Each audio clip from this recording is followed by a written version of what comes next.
Welcome in. Sorry, I was like 10 seconds late. I was not paying attention.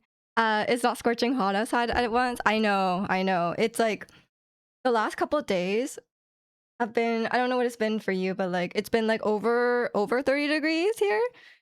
So hot. And I actually went outside those 2 days as well. So I was like, oh, it's not that bad, is it? But it's actually really hot.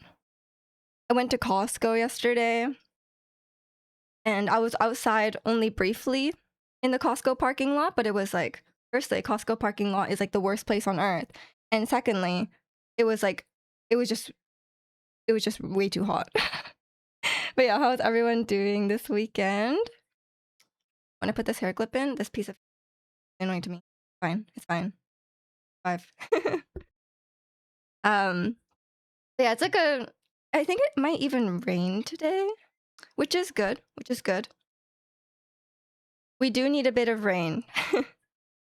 Costco on a Friday is not. It really wasn't that bad. It's just the parking lot is always a disaster. Like no matter, even if you're in Costco and like it's really not that busy inside, for some reason like people act like maniacs in the Costco parking lot. Like they will like, oh my god, this piece of hair. I'm gonna actually like, I'd be so mad at it.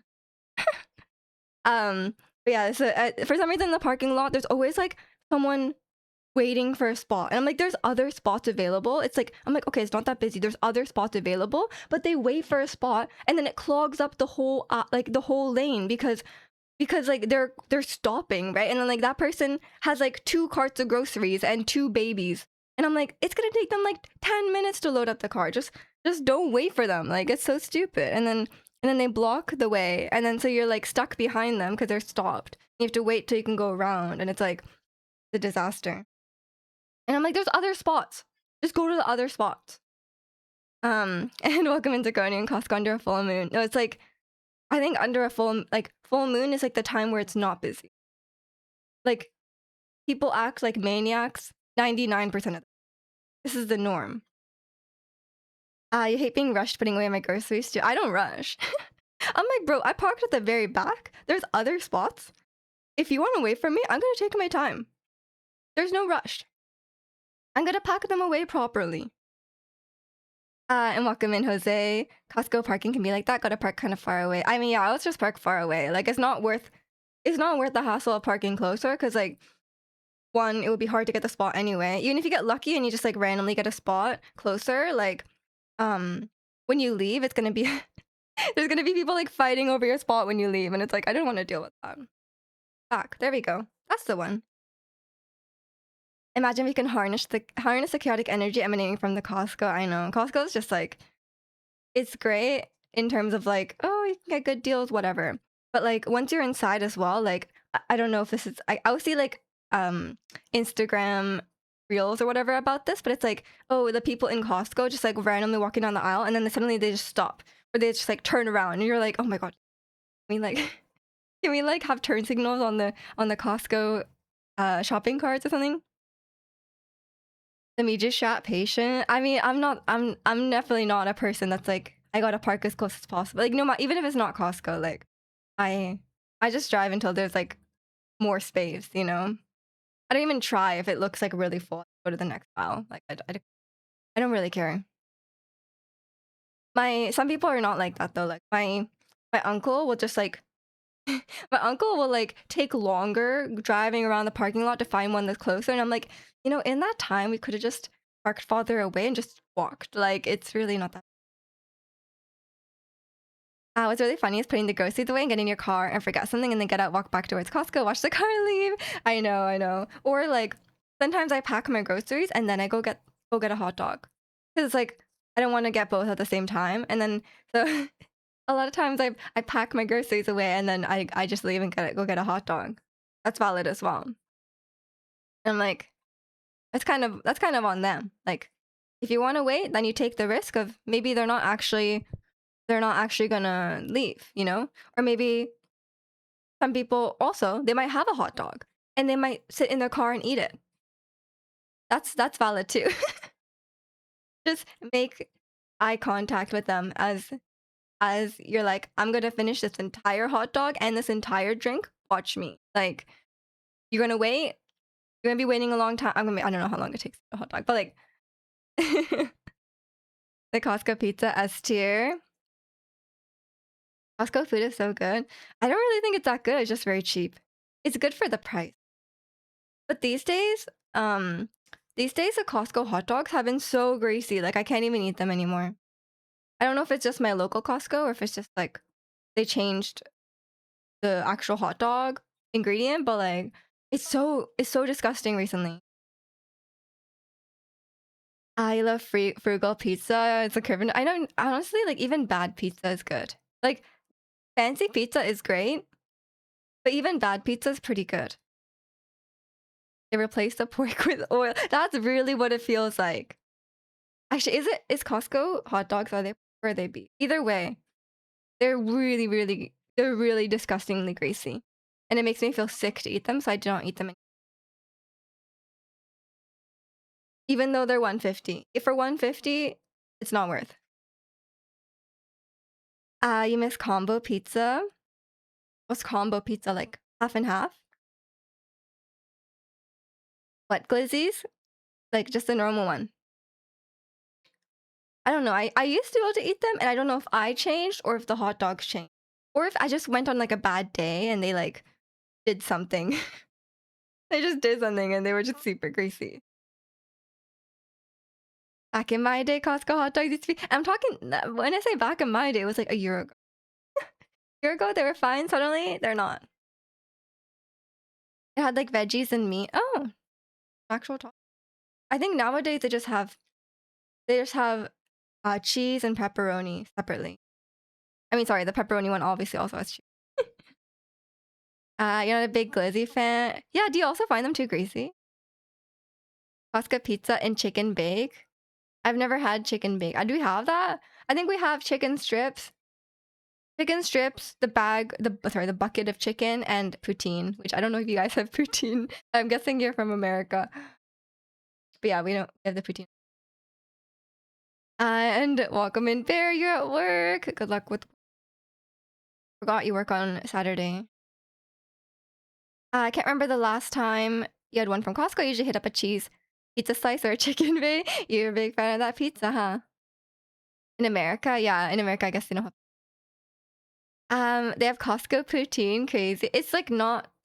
I think it's not real poutine. They don't use cheese curds. I think it's just cheese, but you like it. And welcome in, Grok. You saw some guys just talking with the sample person and eating unlimited samples. Wish I had that confidence. Surely the sample person like if I worked at Costco, do they care enough to like stop people from taking more samples? I don't think so. We don't have a lot of samples these days. Because I know the samples they went away like post-COVID, and now they're like kind of back, but really bother. The Costco poutine in Kirkland Timbits. No, they don't have Kirkland Timbits. Do they? I don't think so. I think they have other donuts, but they don't have Timbits. But yeah, it's very Canadian. We have poutine. The frugal smoothie is kind of fun. Oh, they do have smoothies. Yeah. Hmm.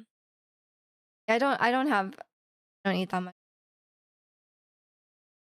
Your Costco's loaded with samples. Really?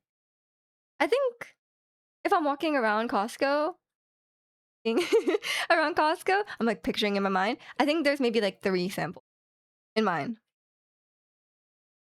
Are you still shook over your girl boss experience? Oh, wait, no, I'm fine. I'm fine. If you guys are not in the Discord, basically, I had a meeting where I had to give project updates, and I'm like, that's fine. I have no problem with that. But then the manager put the timer on the screen, and he's like, okay, everyone gets 5 minutes. I was like, why are you putting the timer on the screen? It was very stressful because it was counting down, you know? Yeah, a timer. I was like, and not only that, my team had 15 projects, like 15 plus projects, okay? And other teams had like 3. And we got the same amount of time. I was like, sir, sir, this is extremely unfair. Were you rushing? Yeah, I was speed running it. I was speed running project updates. And I was sharing with them my other tech lead. And we were like, I was like, oh, can I do all of mine first? And then he do all of his. And then we're not like losing time. Like we don't have like time loss going back and forth. He was like, no, do them in the order that they're listed. we had to keep we lost time because like I was being like, okay, you go, I go, you go, I go. So it was like, oh my god, it was very stressful. Maybe the manager is a fan of Resident Evil too. Is that a thing? We do with power, yeah. I know. I'm like I've actually generally speak fast, I would say, and I always get told like if you're presenting, slow down because like I kind of, especially if I'm nervous, I start speaking faster. Um, but then this time it was like, nope, don't speak slower, just go. And I was like, oh my god, I didn't like stumble over my words too much, but um, it was definitely a little stressful. But my coworker was like super hyping me up. She was like, she messaged me before. She was like, "You got this. You're gonna do great." I was like, "Oh my god, why is there a timer?" And she was like, "Yeah." It's like, I. She's like, "I'm honestly not even presenting, and my heart rate is very fast." And I'm like, "Oh my god." And then after I was done, she was like, "You did so good." I was like, "Thank." I don't actually know this coworker that well, but she was really nice. I was like, I think we should be friends.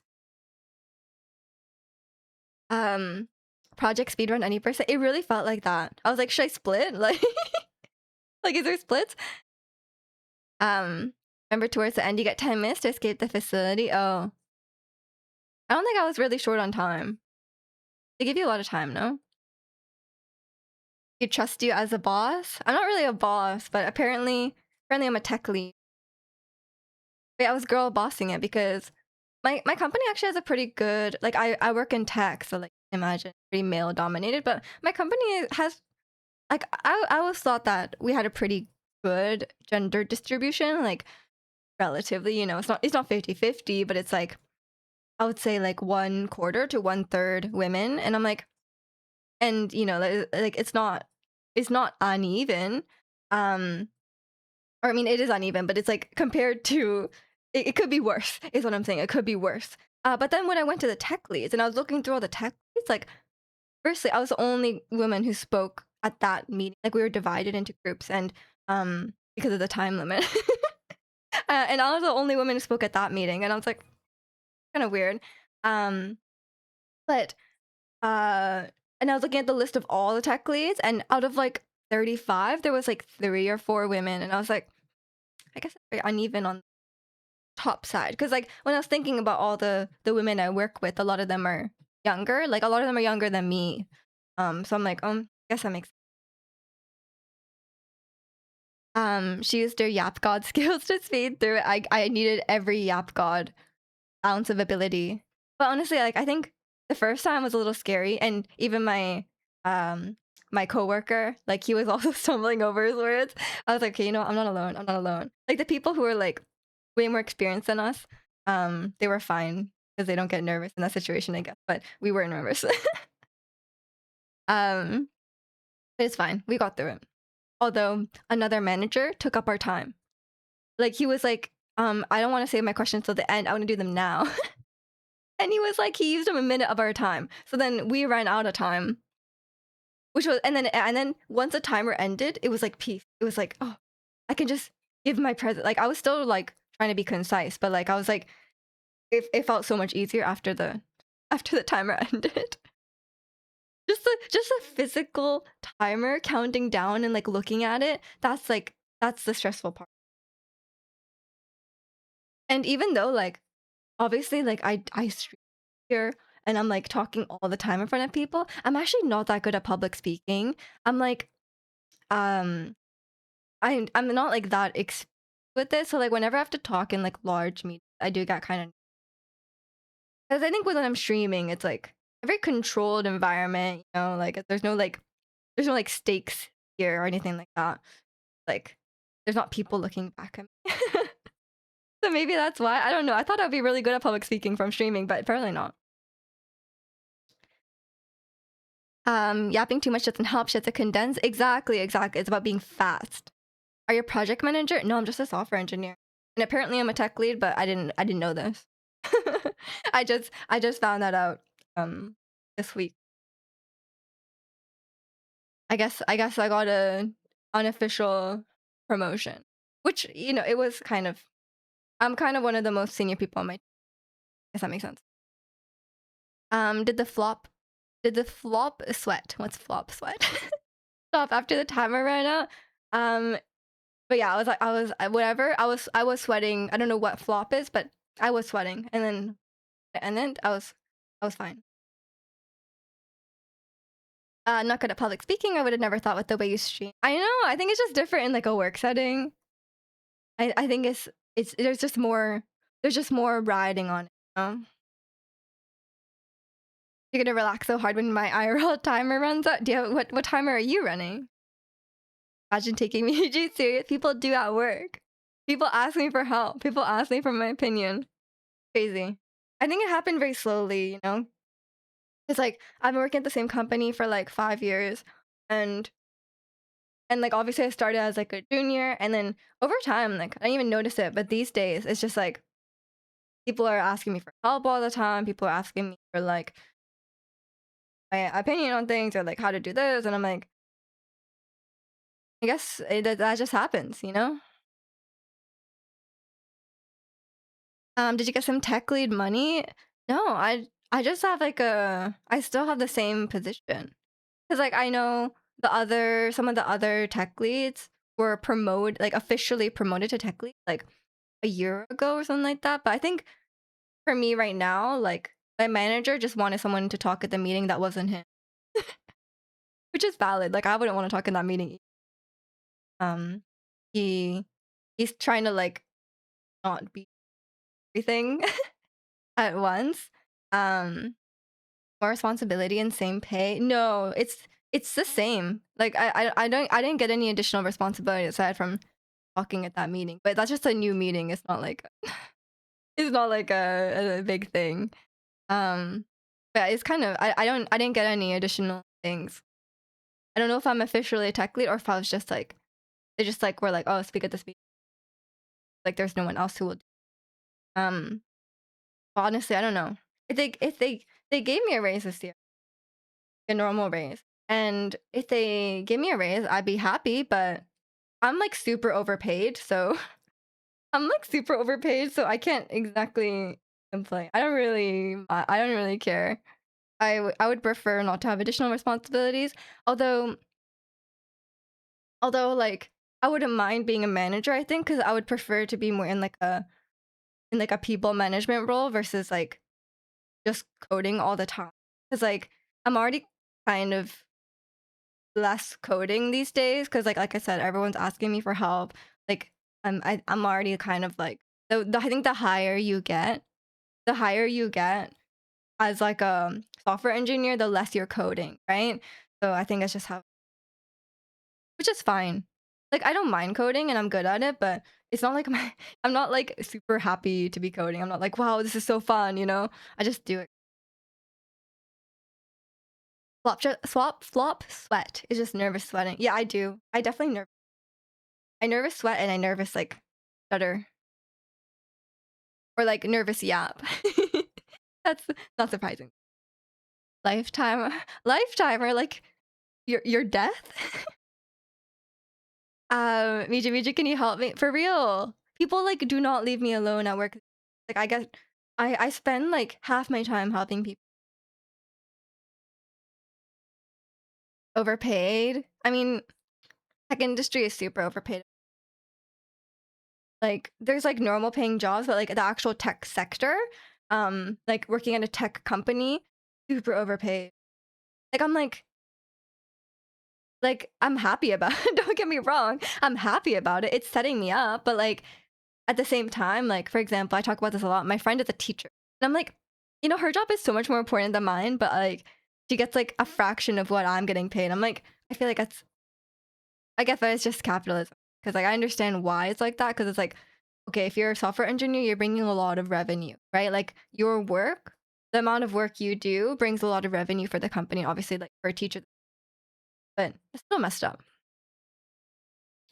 Me, your friend, can you get me a job? Do you have a computer degree? Gonna do project management? No, I don't think I want to be a project manager. Um, just a manager. Those are different roles. I don't want to go into. I don't know. I think maybe I'd be okay with being project management, but not if it paid less. Because like I'm happy being here, like at my current role. I've reached the senior role, so basically it's like you can stay here, right? Like in tech companies where they have like levels, and it's like okay, junior and whatever, and then you're mid level, and then senior. Um, and then once you're a senior, you can just be a senior forever. You can retire. Like you can just like stay there forever. You don't have to go up to management. You can if you want to, but you don't have to. Your audio's getting cut out, is it? Like sometimes it's not catching me. You have a friend who's overpaid. I mean, nothing wrong with being overpaid. That's it's not my like if someone overpays you, that's not your fault. That's whoever is paying you's fault, you know? Okay, let me know if anyone else here is cutting out. I did change my mic settings earlier. But hopefully it's fine. Manager. Honestly though, I don't actually want to be a manager because my manager, his life is meetings. Like he has like his calendar is so full. Um, EJ wants to code less and fire more. No, we don't fire. Actually, I think we do sometimes, but I'm not privy. You're so serious ever since work got brought up, am I? It cut out for a sec once it seems fine now. Okay. I kind of messed with the settings because I wanted it to be better, but maybe it's maybe I'm breaking something. I don't know. And welcome in is that EJ Tekken, that's me. You play Tekken? No. We were just making fun of Chicano because Chicano is a huge um Chicano's a huge Street Fighter fan, or huge Street Fighter player, and he was like, we were just joking about finally trying a fighting game, but it's not Street Fighter, and Chicano will be really mad. Because we were talking about if you know 2XKO, the Riot Games fighting game, that one they shut down after only, I mean, Meaningless Name said it was 10 months, which is very very short. So they kind of just really screwed up there. Okay, let me try and change. I don't. I think maybe it was I did something and it was cutting out, and then I think I fixed it, but then it stopped. So I don't know. I don't know. And welcome in Pokemon. Hope you're doing well today. But yeah, please let me know if my mic does something. Anything. If it does something that's strange, let me know. I was trying to fix it because I was listening back to my VODs, and well, I like watching my VODs because I'm a huge narcissist. You gotta be a to be a stream. But yeah, I was watching back my VODs, and audio was like a little bit like hurting my ears, like you know. Does that make sense? It just saying like the balance. It felt like very treble heavy, and I'm like, oh, I kind of want to. I think maybe it just needs compression on it, but I don't know.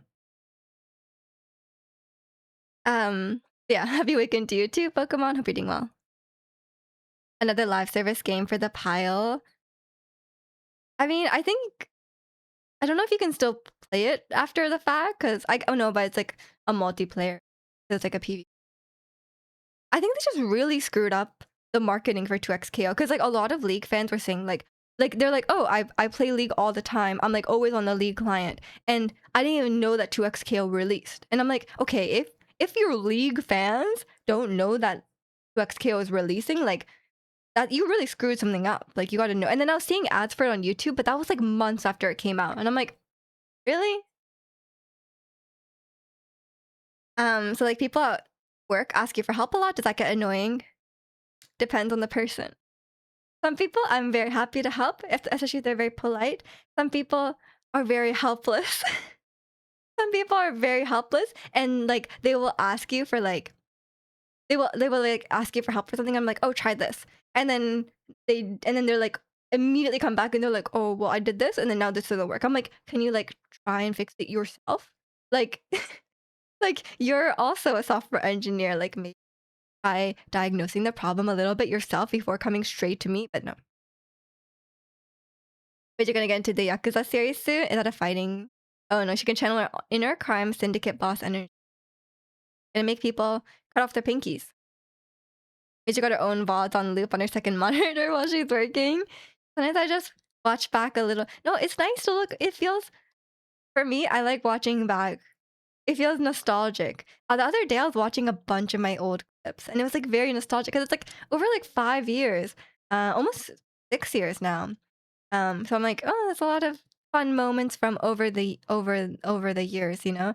But I was watching back like Skyrim and stuff like that because I don't know, fun. Hey, if you cannot entertain yourself, how will you expect other people to be entertained? You know what I mean? That's actually like a big streamer issue I see. Like sometimes I do watch other people's streams or like smaller streamers and stuff like that, or people are like, oh, like I don't know, like I cannot grow on Twitch or whatever. Um, and a big thing that people forget, which should be like the main thing in my opinion, aside from having like a working stream, it's just trying your hardest to entertain and like improving at it over time. That's like a really main thing that people don't even. A lot of times I go on like the Twitch subreddit and stuff like that. A lot of times people don't even consider. Um, so it's like it should be very obvious because like people watching your stream, like they don't want to be bored, right? Why would they watch your stream if it's boring, right? That's the main thing. And I think a lot of people don't understand that like when I stream, I'm like giving effort. You know, like obviously I'm just sitting here yapping and I'm being myself for the most part, but I am like performing. Like I try at every moment to be entertaining and to keep like the energy up and keep the conversation. You watch back full VOD. I mean not the full VOD, I kind of skipped through it a little. I do watch like I do go back on Skyrim and go through like some main points from the quest and stuff like that. It's kind of fun. Especially like being like, oh like I really screwed that up or like this was a great moment from the game or whatever. It might not even be me, but it's like, you know, sometimes there's like a cool moment and start firing people at work. No, no. People at our work will be missing pinkies. Don't tell them that. And welcome in Ricky. All the times where I made sentences with 4 full words. Hey, we were all improving over time. And look at you now. You have better English than like 30% of the chat, probably. Which is pretty good. Actually, it's gotta be more than that. I would say it's probably like 60. I was thinking about the average English level of a Twitch chatter. I think you're in the top half. You know, it's the biggest streamer all fic. They stage stuff, they view bot or play characters. It depends on the stream. I mean, I think all streamers are. It depends what you mean by fake. Like, obviously, some people are like actually faking stuff, like you know, like doing like fake pranks or like fake whatever. Whatever it may be, and that can be entertaining. But like, yes, definitely some streams are kind of brain rot like, for sure. I will not understand. I never understood the appeal of XQC. My brother loves XQC, and sometimes he's watching a stream, and I'm like there watching. I'm like, I don't understand the appeal. This guy doesn't make any sense. So yeah, it's the I don't get it. But in terms of just streamers who are talking like me, like if someone's like just chatting or whatever like that, um, I think they're fake in the way that I think everyone is kind of playing a character. Every person who goes in front of an audience, some people's characters are more different to themselves than others. Like for example, like some VTubers might have like an actual character that they're playing. Or like, you know, even streamers may have an actual character they're playing. Even for me though, like obviously I'm not being like 100% real like I would in front of my friends like on stream because like I'm in public and you know I know people are watching me and I'm very careful about what I say because like I don't want to reveal any personal information or not obviously like there's certain things I want to I want it to be entertaining, not just like a casual chat. Miju's performative. Yeah, I'm hella performative. And there are a lot of ADHD friendly. Yeah, I don't like the really like Mr. Beast style content personally. I like a nice long form. Cause like here on like on my stream we have like long conversations about like a certain topic. So if people don't like that, then my stream's probably. Ricky's English is almost as superior as mine. Chicano, we all know Ricky's English is better than yours.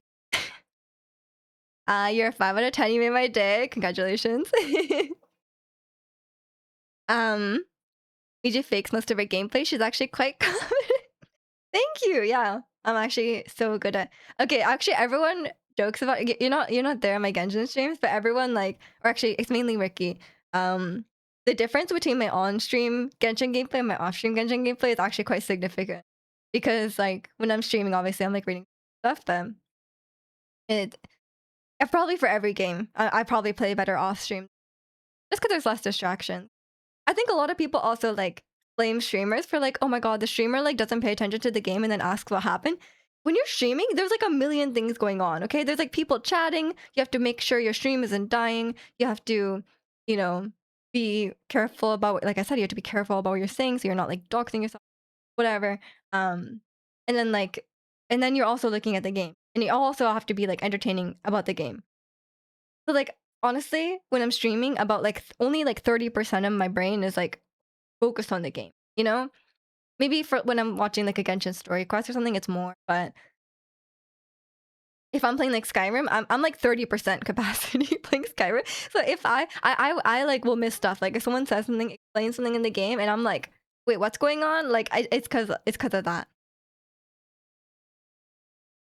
For the most part, Mija completes her games. Like kudos. Yeah, I only don't complete a game if I really hate it. And even with Resident Evil 2, I went back and with my new coping skills, I went back. Pretty sure this message is grammatically flimsy. Yeah, I was thinking that didn't sound right. Stop stressing out, Mija. Don't put the timer on the screen. She doesn't want to. She doesn't want to lie to us. It's totally fine. I don't lie. I don't lie. I just, I don't share everything. Guys like XUC and most big streamers, after a while, after when they made most of their content, it's just React content. It helps the smaller streamers get noticed, but it's kind of lazy. Oh, I don't. I really don't like React content, especially like. It depends how you're doing it. If they're adding value, to the content by reacting to it, but sorry, if they're adding value, then fine. But like a lot of those streamers, they just like walk away. They put a video on that's not theirs, and they did not get permission to show it, and then they just walk away, and it's like, that's like stealing, is it not? Like I'm sure some people will be happy for the boost in like visibility or whatever. But like if you put on a video and walk away, you're stealing that person's content for your content. I'm actually very against it. But if you get permission, then sure. Because I think if you ask, like if XQC asked like any like small YouTuber or like any YouTube probably, or like most YouTubers would probably say yes to have XQC show their video on their stream, right?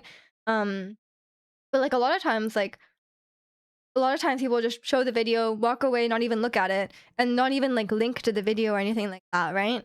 Like I think for me, I consider that stealing. Like I said, your stream is the entertainment, and if you're stealing someone else's content to make your stream entertaining because you can't be bothered or you have to leave or whatever, that is just stealing, and they're making money off it.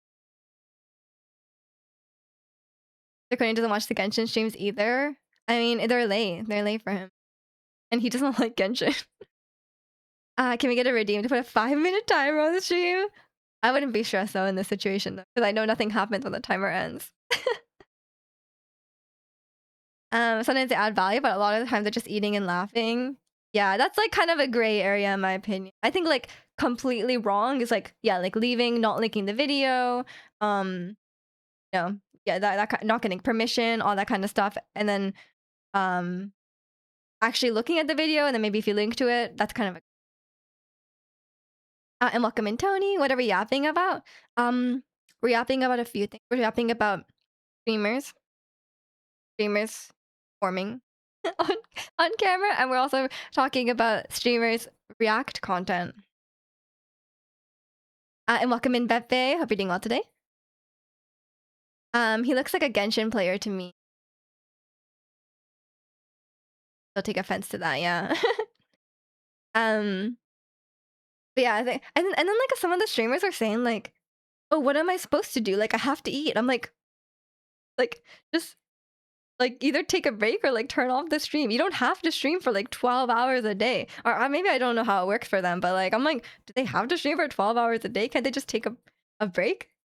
Like that's just thing like I have to sleep. It's like don't stream at that time. Like really like I think mostly for streamers, for very large streamers, they don't make all their most of their money off like ad revenue. So I don't think they necessarily have to have the stream running, you know? And welcome in, Gwen. Hope you're doing well today.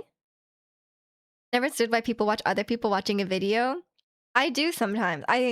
If they're adding nothing, then there's no point. If it's like a rebuttal or like they're like responding to the video, that's also another thing. Or if they're like adding value, like for example, like those kind of videos online where it's like, oh, a lawyer reacts to Legally Blonde. They're like adding something to the video, right? They're like sharing information, pointing stuff out from because they have like over the video, right?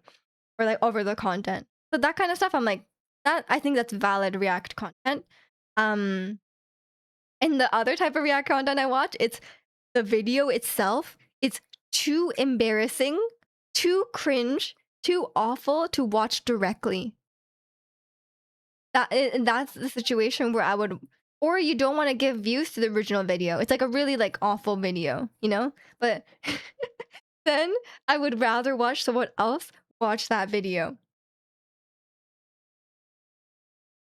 She's a legal ego. No, I don't watch him, but I'm just like that's like the main example. Like, you know, there's like the legal ego guy, and then there's the doctor guy. Like they are adding something to, okay, maybe I don't know. Maybe they just sit there. But like as from the few videos I have seen of them, they do actually like provide information, additional content. I love watching Mijit Games react to Genshin trailers. Have you seen that video? Or have you seen the comments? um, do you feel cringe? Not really, but it's more just it's not really like cringe. It's more just like the video is so like trash that I don't want to watch it directly. You know, I'd rather watch someone give commentary on the video. Also, if there's something I really, I mean, it's the same with like a game. It's like, why would you watch someone play a game? It's like you want to see someone experiencing something that you like or hate, I guess. Like for example, if I'm like, there's a really cool moment in the Genshin story or something like that, I want to watch other people react to it as well. I think there's value in that for me personally. Also, yeah, that could be the case for like movies and shows as well. There's a lot of channels out there who like, you know, react to movies or shows and stuff like that. So like, I like watching them give their opinion or see how they like showing a show to a friend. But maybe if you don't have friends, you can watch some. That kind of remind me of Sniper Wolf's content. Just reacted, but didn't like the creator give any credit. Yeah, that was like a big thing. That was a big thing. She was really bad. Like she was obviously on the side of like very, very wrong in terms of reacting, right? Like she, like I said, she barely said anything in the video, didn't link the videos in any way, and didn't get permission. So that's all like, yeah, and the doxing thing. Too bad. And welcome in, Wolf. Happy Saturday too. Yeah, like I said, I think there's like a spectrum of React content, and there is a side where it can be done well, and a lot of times I will watch Genshin trailers on stream. So I'm not like being like, oh, all React content is bad. It's like, I think for me, I mean, I'm not making content. I mean, I guess I'm making content out of it in that I'm streaming, but the main reason I would watch Genshin trailers on stream is so we could like all experience it together, you know, and like share our thoughts about it, because we're like excited, right? We're excited about whatever the trailer is showing.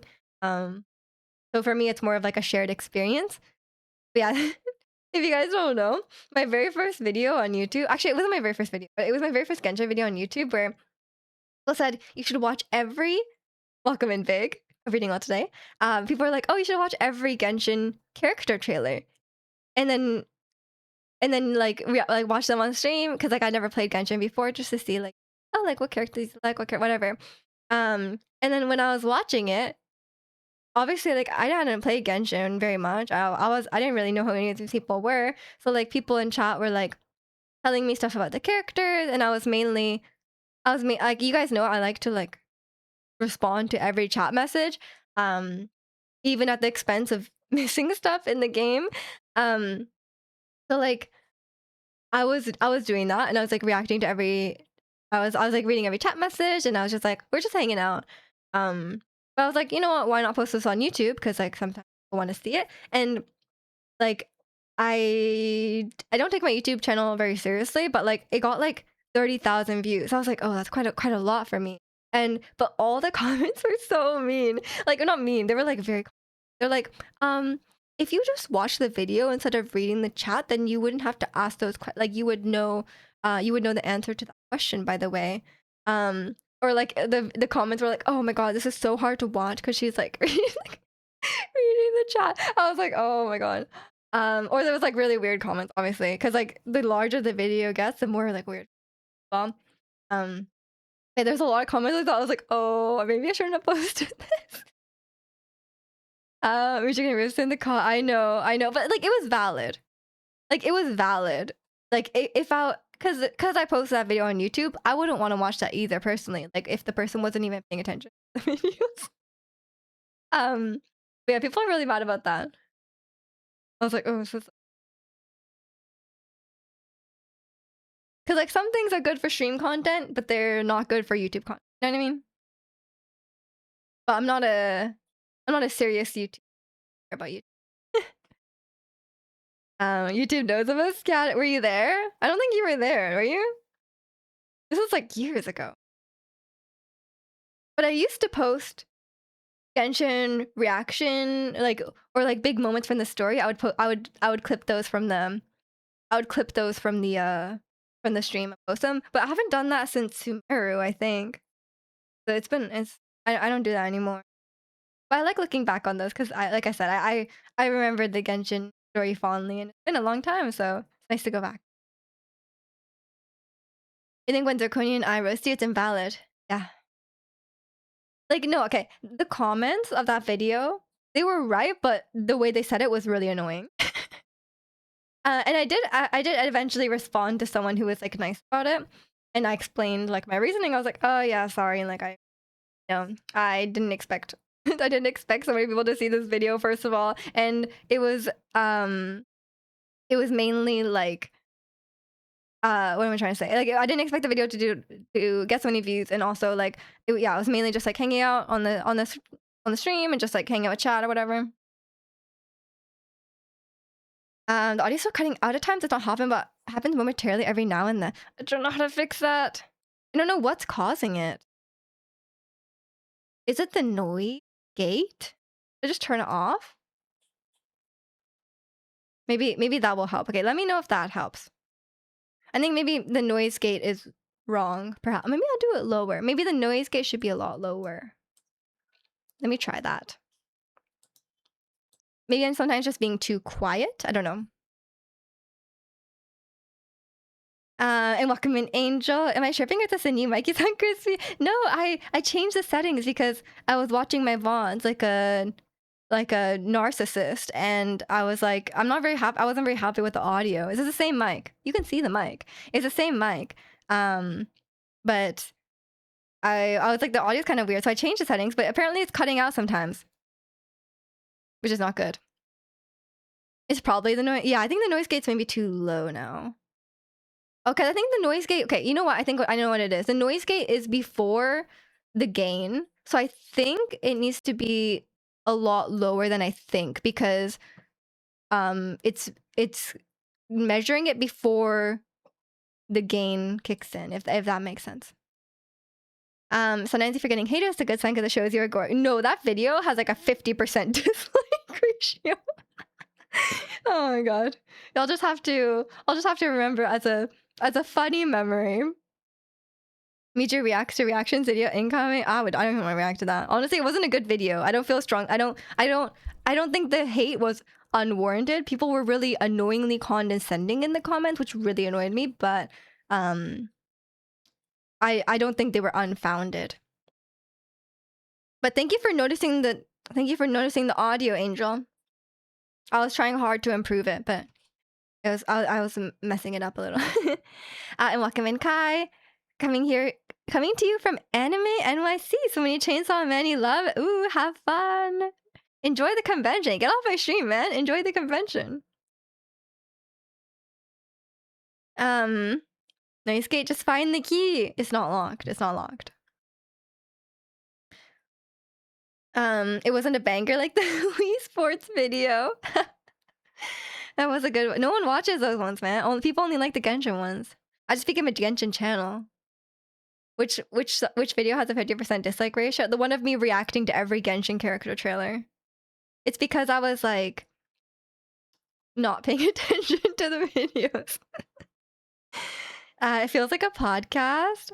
Oh, thank you. That's good. That's good, right? That's what I was trying to do. Because I know my mic is really good. Like I have like a nice mic. It's not like the most expensive mic, but it's a fairly expensive mic. So I know I can, but I want like I felt like the sound was very like tinny before, like not tinny, but like it was a little tinny. When I was listening to it with headphones, I'm like the treble felt very high, and I get it. Like I don't have like a low voice, you know, like so I guess that cannot be avoided. But I want to make it sound a little more pleasing. You're taking a lunch. Oh, okay. Enjoy your lunch break. I mean, conventions are probably really tiring, no? Me just trying to become the Canadian Joe Rogan. Oh god. This is very embarrassing, but I used to listen to Joe Rogan before he started going like, I guess maybe he was always crazy, but after a certain point he started grifting. Like before he would just have on like random people, like they weren't political most of the time. Like 90% of them were not political. But now he's like right-wing grifting these days. It's like when you finally flush your ears. Perhaps. The music games experience. Should I steal his branding? Joe sold a soul to tech billionaires and elites. I could be Joe Rogan without the grifting parts. Hey guys, you ever seen the video of a bear getting eaten by a moose? Oh my god, I need to show. Jamie, pull up the video of the bear being eaten by the moose. To think he used to be the face of Fear. Oh yeah, he was famous from that. I forgot about that. Did they still do the MMA podcast as well? Or did he just fully go into the grifting? Zirconian pull it up and it's just neoclassical white noise. That sounds like a real thing that Zirconian would say. I know you're just like making it up, but that sounds real. He's a right winger. What's funny is a lot of stuff contradicts stuff earlier he said. He deleted a lot of episodes. He's crazy. Yeah, he's just a full-on grifter, is he not? Like I don't know what's worse, honestly. Like, what do you guys think is worse?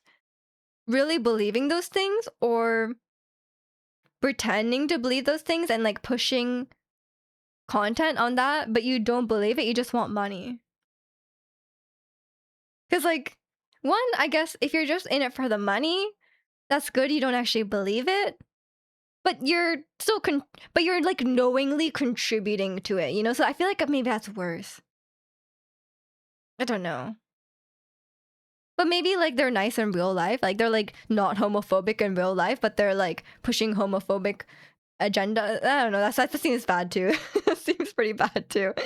There's not really one better one.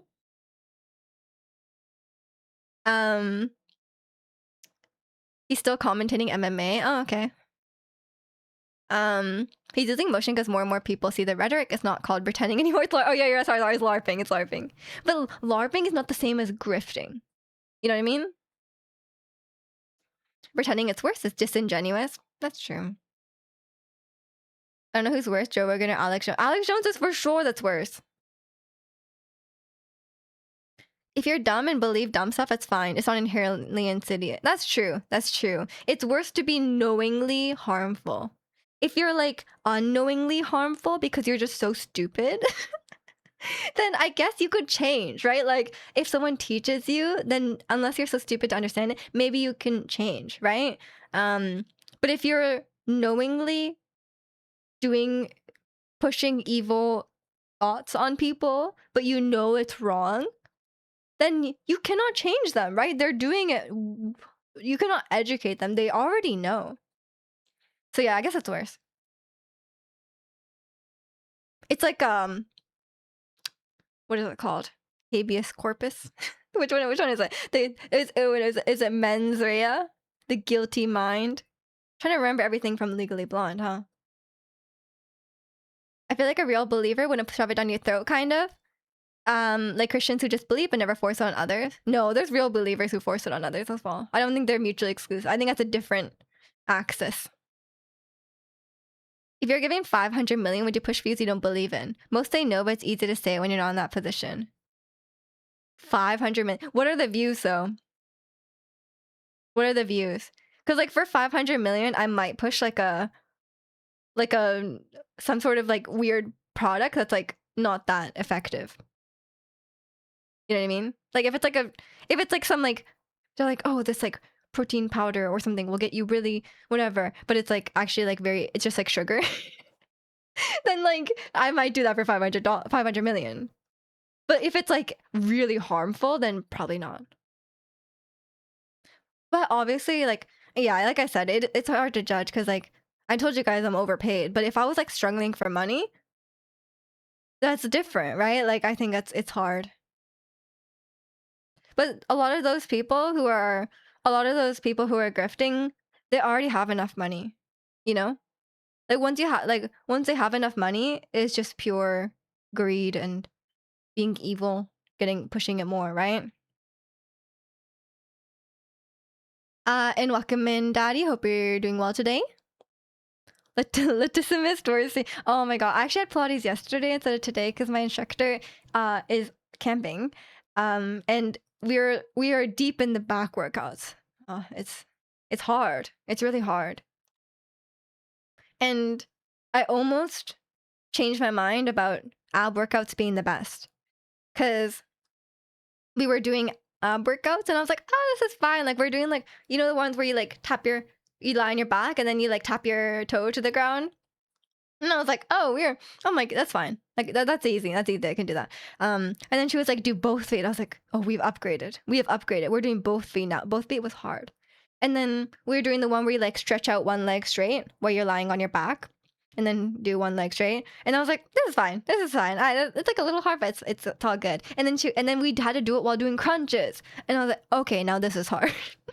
So I was actually suffering a little bit. My upper abs are a little sore. But it's okay. I still like ab workouts. It's still better than the leg. For me right now, the worst thing is the leg workouts. My legs are so weak because I just sit down all day. It's men's, right? Okay. Can't remember which one it was. Habeas corpus is like the body one, right? Like produce the body. When they're coming out with the women's, right? Never. It's a patriarchy. For 500 million, I'll say whatever you want. Really? What if it like hurts a lot of people though? Like what if it's like, I mean, it depends what the impact of what you're saying will be. You know? Like it depends cuz like I don't think I have enough like impact, right? Like even if I said like, okay, commit this genocide, like I would never say that, but like even if I said that, I don't think it would actually happen, right? Like if like I don't think I have the platform to make that happen. So it really I guess it would also depend on what the impact of it would be. Like if I just say it and no one listens, I guess it's fine, right? 500 million, I'll take it. I could do a lot of good in the world with 500 million, right? You're not doing well. I'm sorry. I hope you things get better soon. Or I hope stream could be a nice distraction. You're talking any views, it could be evil, but like endorsing an AI company that uses war tech to hurt innocent people. Yeah, that's not good. But like at the same, I mean, I wouldn't do that. I think maybe that would be, I don't know. I think that would be too far. Like if it was like actually like killing people and stuff like that, that's probably, I won't even do that for 500 million, I think. But if you're endorsing it and nothing changes, like I guess that's fine, but I don't know, it's still not great. But that, like I'm saying, like you could, like for 500 million, maybe you could buy that AI company and get them to stop doing that, you know? So, who knows? Are you streaming next Saturday? Yeah, why? Something next Saturday? Is there any room to talk? I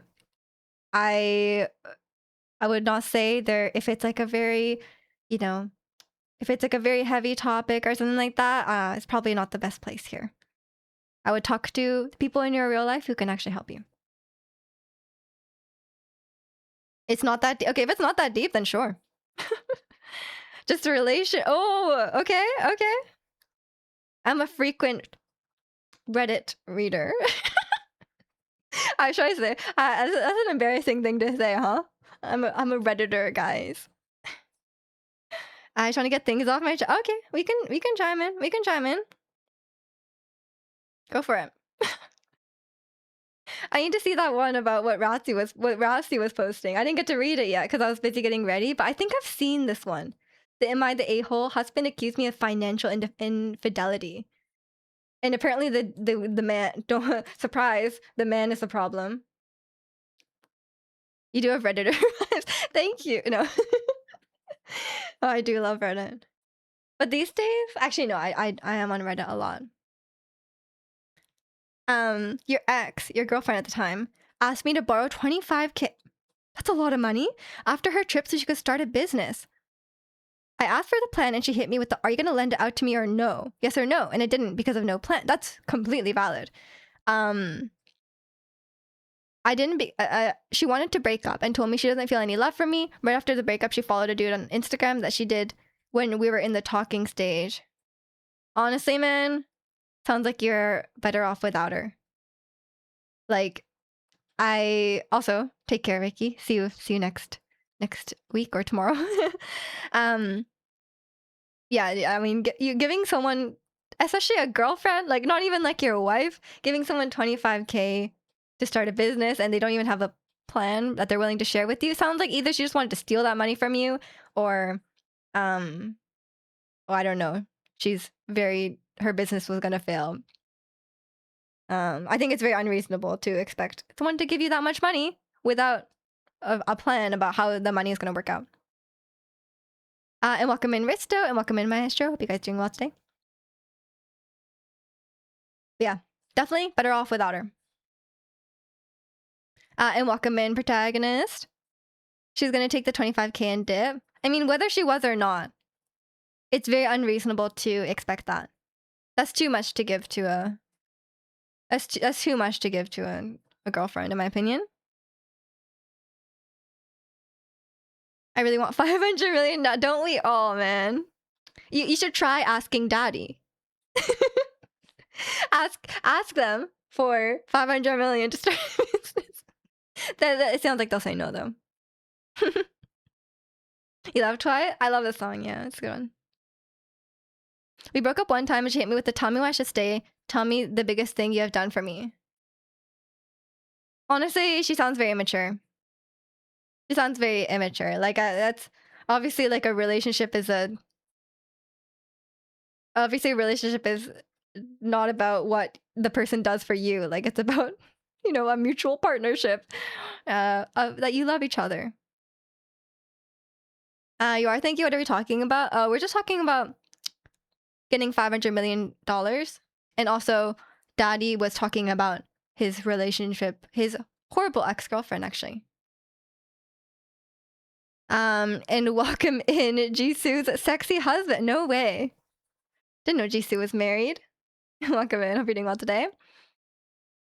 Um, Throughout the relationship, you order for her almost every day. Oh my god, so bright all of a sudden. At least $20 to $30 a day. We go out and pay for dinners each night. $200 It sounds like she just wanted money from you.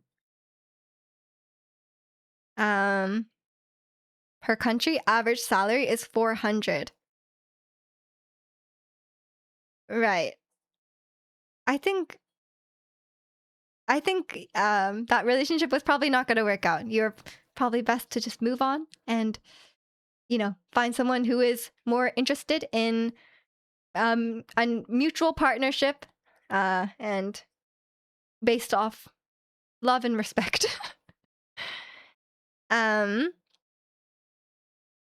She needed a full Shark Tank presentation before she took that much money. That girl's toxic, you dodge, but yeah, you're just better off without her. Also, yeah, you gotta be careful. You gotta be careful. You're opening up a taqueria in Norway. Let's go for taco for dog with vegan options. Now you're pandering. you're pandering to the Ghanaian. But he will be there. He will be there, I'm sure. Just play like weird music in the in the shop as well.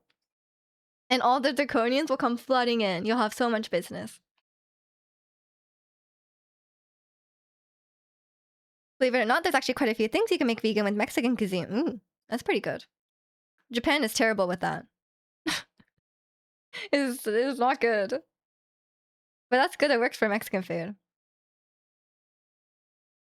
I think it depends on the cuisine. Like, honestly, it would be very, very difficult to be like, for example, one of my family friends who's Japanese, two of them were vegan, but the daughter, when she went to Japan to visit family, she just like didn't eat vegan because like firstly, like she was going to like her grandparents like small town, and there's probably like zero vegan restaurants there, and also if your grandparents are going to be like cooking for you and stuff like that, it's kind of a lot to ask of them to make it vegan, and it's like kind of troubling them more than you'd want to. I guess you could always make your own food, but it's very much like what am I trying to say? It's like it's like a love language for for like Asian, probably for all grandparents, but specifically what I know for Asian grandparents, it is a love language for them to cook for you and stuff like that and get your favorite foods. And Wakamin Kenshin, it's just right. No, but like Mexican food also has like a lot of beans and stuff, right? So you'd have the protein there. I mean, Japan has like tofu and stuff, but even then, like everything has animal products. Like the "Am I the A-hole" post. If you could read those, or at least make it a redeem, that would be cool. Yeah, I don't know. I think it would be fun. I think it would be fun, but I would have to think about what I'd want to do with that content, I'll see. Also, a lot of posts may be like very inappropriate. I have a family-friendly stream. A lot of them are like I'd have to screen them in advance, I think. I don't want any of them to be like too heavy or too long, I think I might have to screen them in advance. And I think we have enough to talk about without having to have just Reddit posts. But yeah, a lot of times I do watch actually Reddit YouTuber or like a Reddit streamer, and they do Reddit content, which is nice because sometimes I want to read Reddit, but I want it in like the background. So it's nice, and it's like a nice like easy listening thing, because like sometimes I want to watch like a video essay or whatever, but you have to like pay attention. But like if it's like a Reddit post, it's kind of like the reality TV of content. I seen the one Mexican dude who made tamales with some kind of squash filling. It looks so good. Ooh, that does sound good. All grandmothers hit you with the "you're getting too thin, you need to eat some food." True, true. I always get force fed when I'm in Japan. I'm actually like preparing for it now. Like, when I'm in Japan, I have to be prepared to eat like 50 to 100% more than I am comfortable with. It's like the amount of food I would normally eat, I have to like double it. For otherwise, people will be like, why aren't you eating the food I made you? Like, aren't you gonna eat this? Like, so I gotta be careful. But Asian families will also be the first one to be like, you gained weight. If you do eat all that food, they will also say you're too fat. There are lots of vegan taco fillings. There's dozens of types of beans too. Yeah, there are a lot of types of beans. And welcome in John. So BTS is in Toronto. People are lining up 3 to 5 hours for merch. Jay's fans line up longer for their giveaways. Nice, nice. Were you in line or you just saw it? I want 500 million and tacos. I mean, you can have one of those. You can have tacos very easily. You'll be touching grass in Mexico and so hyped. I hope you enjoy it. On Samurai Champloo? What is that? They do a unagi-don food challenge and it used to make me so jealous. I could eat 1,000,000 unagi-don bowls. I'd win. You would not win against those professional eaters. Those guys are crazy. They would eat so many. That's like really like, for me, it's very fascinating to watch people eat it. Cause I can eat very little only. So like whenever I see people eat so much, I'm like, where is that food going? I don't know.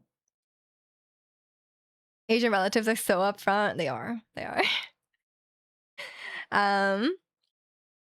You saw the lineups, bunch of crazies. Yeah.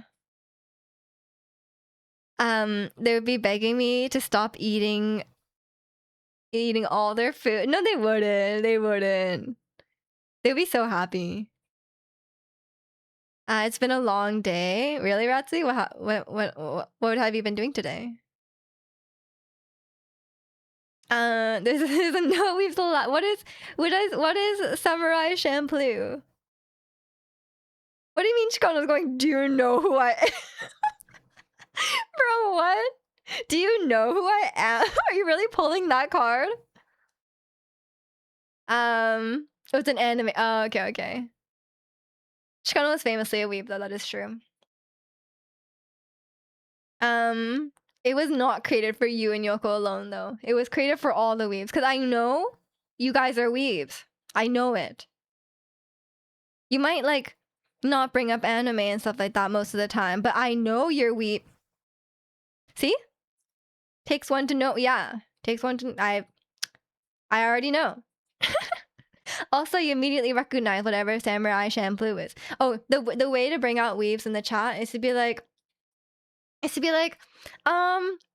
guys, what's that name? What's the name of that girl from Death Note, the blonde girl? Or like maybe not Death Note. But what's the other one? Oh, what's the name of the girl from Jujutsu Kaisen? What was her name? And then the people who respond. Or to like say something incorrect. Oh, people will be dying to correct you. You don't watch a lot of food videos anymore. Watching people cook meat is gross. Fair. I mean, I'm sure there's a lot of vegan food content, no? Caught, you're a weeb. I know it. I know you guys are weebs. I know it. They're merging. They were always here. Bring up Attack on Titan. You do not want me to bring up Attack on Titan because we've had a whole discussion about this because I watched it. I watched it and I didn't like it that much. I'm terrible at names, so that won't work. Oh, I'm actually we found this out last week. I was so terrible with names. The Draconia was correcting me with every single name. We're talking about shows, and I didn't remember a single name from any show. I was like, how is that possible? If Miju knows and it takes one to know one, does that make Miju one? No. I'm just Japanese. Um, Misa. I actually do know Misa's name. I love Misa. um, with anime, I just say blue hair girl. So sometimes they have ridiculous names. Let's be real. Like, who the hell is named Light? Like, who names their kid Light? How do you pronounce the main character name in One Piece? Luffy. Luffy. Oh my god! Every time. Oh yeah. Oh my god. That's the way to bring out the weebs. Every time I said Luffy, oh my god, all the weebs came for me. Your phone wanted to autocorrect normies to more. What did you not like Attack on Titan? Okay, I will get back to you on that. Maestro wants me to speak Japanese because he's a weeb. I think you can tell by his name. Sometimes it's very obvious from the name. じゃあ、マエストのために日本語喋ります。もう、この瞬間に日本語喋らないといけないから、ちょっと嫌だね。みんな日本とかが好きだから、今喋ったらみんな嬉しいと思うけど。やだな、ちょっと。僕の息子がご飯それはちょっと嫌だよね。ご飯ってすごく変。でもアニメだったら子供のためのアニメだから、そんなに本気の名前を使ってないから。うわ、爪を当たった。マエストロの名前オタク誰Okay, I'm done. About Attack on Titan, I can't even remember my thoughts. Now, but I like some characters. I thought a lot of I can't even remember, honestly. Oh, are you in the Discord? I like wrote it out. After I finished Attack on Titan, I wrote it out. You could be a white girl named Shion. Is that a thing? Not the girl trying to name her white child Jungkook. How dare you pronounce an anime name the way it's spelled, right? Like, how was I supposed to know it's Luffy? Why would Luffy be Luffy? Like, why not write it Loofy? You know? Isn't there a character in Attack on Titan named Armin Arlert? Hearing them pronounce it is an adventure every time. Arumi Arureruto? Or what is it? Arumi... I can't even remember. Honestly, I watched it in Japanese, obviously, so like, I could not figure... I was like trying to figure out what the hell... Like, they say like, Berutoruto? And it's like, Bertolt? And like, for this whole time, I was trying to talk about Attack on Titan. On stream, and I was like, guys, what the hell is this guy's name? It's Bertold? I couldn't even remember. I was like, so I was like, but the whole time they just call him Berutoruto, and I was like, I don't know what this guy's name is. Pronounce that Russian city in Genshin. Oh, I don't even remember it. English is a weird language in general. A lot of things aren't pronounced as they're spelled. English is like a vibe. It's such a vibe language, yeah. Yuka shows for Attack on Titan. He always has Attack on Titan. Oh, you're so right. He's never not wearing it. Okay, let me find my thoughts, okay? Attack on Titan. What did I say? What did I say about Attack on Titan? Well, now that there's so many weebs here, well, there's someone there. Thank you, Ratsy. Here are my thoughts on Attack on Titan. Thank you. You said it was meh. I thought it was only okay. I think I liked a lot of things about it, but for me, it still came across as like, it's very shonen anime. No, it was like a shonen anime trying so hard to be edgy. Trying so hard to be edgy and deep, and like oh, this is a very complicated storyline or whatever. For me, I didn't really vibe with it. And secondly, I'm someone who really likes stories that are like all about the characters and like all about character development. And Attack on Titan does not really have a lot of character development. Some characters do get character development, but it's like either it's like a small arc that's like very like it's just like okay they did it, but it's not anything super memorable. It's um like yeah, they do have character development at times, but it's not like a super character driven story. It's a very plot driven story, which I understand is cool. Like it's a very plot and mystery driven story where they like really prioritize the plot twists and the big reveals and stuff like that. I don't personally vibe with that. I prefer more character driven stories. I don't mind if there's less plot and it's just focus on the characters. And that's not what Attack on Titan is. Which is a personal preference thing. Dr. Pepper, yeah. That's the Miju lore. Okay, here's my Attack on Titan review, okay? My favorite characters were Reinar, Zeke, Historia, and Erwin. I liked Reiner and Zeke's arcs the most. I love season 4. I thought that them and Erwin are like really deeply flawed and they have their ideologies challenged. And that doesn't happen with anyone else, I think. And I think Reiner, Zeke, and Historia have strong and interesting relationships with other characters, which is also not super present. Oh my god, don't even get me started on Mikasa, okay?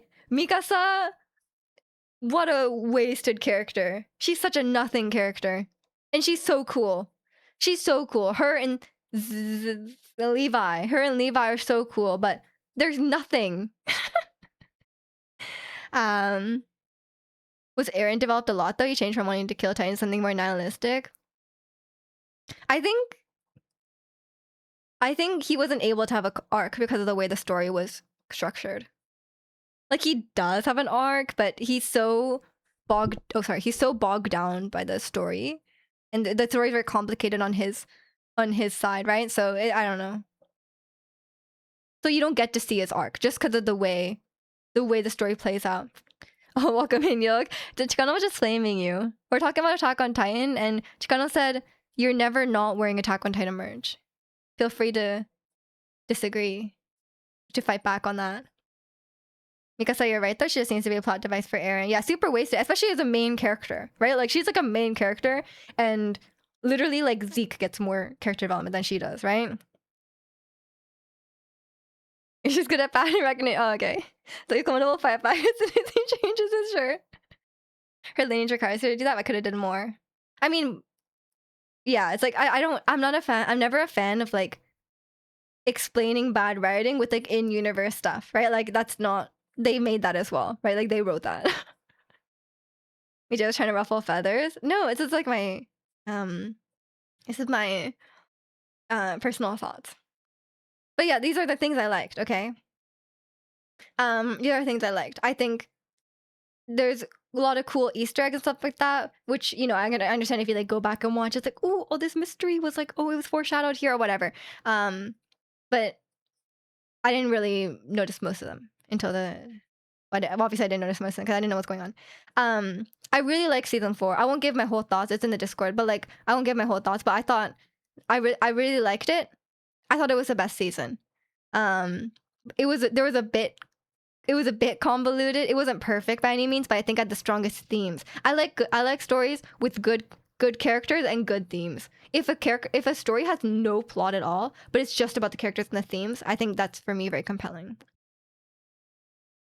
It's technically true. You have a scout regimen keychain charm. I have my keys on me 8 hours a day, 5 days. There we go. It was true.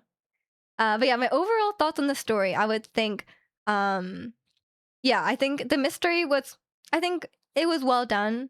I think it was well done, but it's done at the cost of character development. Like for example, Eren, like he is unable to have like a proper character arc that we follow because you have to keep his motivations and his past a mystery, right? But that's a trade-off that they wanted to do. I would said the mystery was strongest in season 1, but that's kind of the case for all mystery shows. I think a common thing was letting everything play out to the climax and then not understanding what's going on, and then suddenly someone just gives like a big lore dump, and they're like, "Oh, this was happening the whole time," and they do that a lot. They do that a lot, and it only works sometimes. I would say I think it worked with Reinar, but a lot they do it like every 3 episodes. Let's be real. There's like a big moment happening, and then they're like suddenly they're like monologuing in the brain. You know, it's like, oh my god, like. But I think that's a very anime thing. I think that's a very shonen anime thing, where they like stop and then they're like monologuing. They do so many monologues. And my final thought was, Zeke was right. Zeke was right.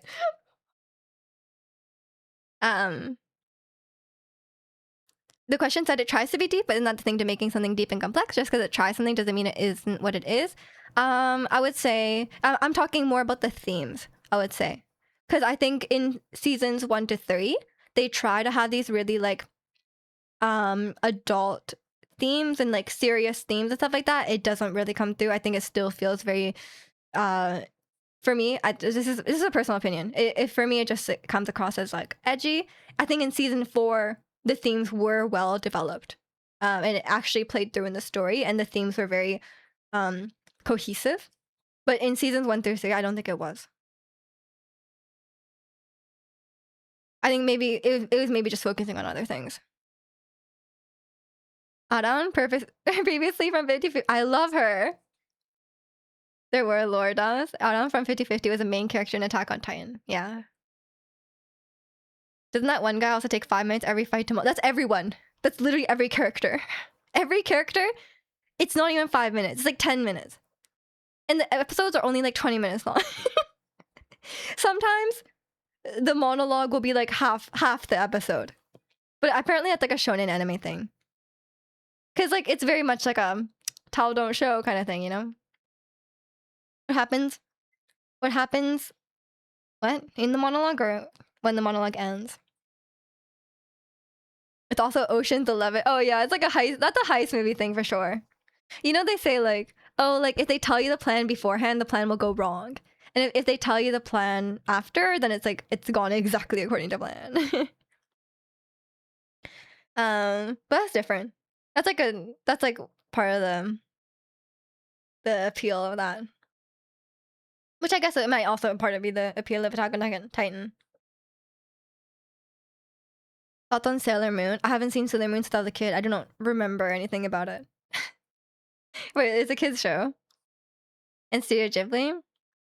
I'm not a huge Studio Ghibli fan. I like their movies, but I don't watch them a lot. Like when they're monologuing during the fight, what's happening? It just stops. I think it's happening in their mind like in like a second. But for us, we have to endure it for like 10 minutes. Y'all getting real weeby up in here? Bob's Burgers is actually quite good. I watched it when I was like in high school. It's actually not bad. Because a lot of times I don't really like adult cartoons, like, you know, like Family Guy, stuff like that. Because usually they're just like, eh. I find them really like, a lot of them are really like, honestly, even though they're like, oh, it's for adults, they're kind of like immature, you know? Or they're like super raunchy. I'm not a huge fan of that. But Bob's Burgers is good. Also, Gravity Falls. Gravity Falls, great. That's not like it's an adult cartoon. It is actually for kids. I'll talk about my favorite anime, Kung Fu Panda. That's a good one too. And Welcome in Red, Tuxedo Mask is a hunk. I don't know what that is. I'm guessing it's a weeb thing. Have you watched One Piece? No. You know the answer to that. You're more of an Archer guy yourself? Oh yeah. I haven't seen it, but it wasn't perfect, but I wouldn't say I hated it. One thing I liked is how it explored war. There wasn't a villain side and a good side. The opposing side was just as identical as the heroes. I really like when gray morality is explored. Yeah, that's why I like season 4. I think it was very interesting. Ideologically interesting. There was a lot of people to follow though. Sometimes it was a little hard to follow with like all the different groups, but it's okay. Um,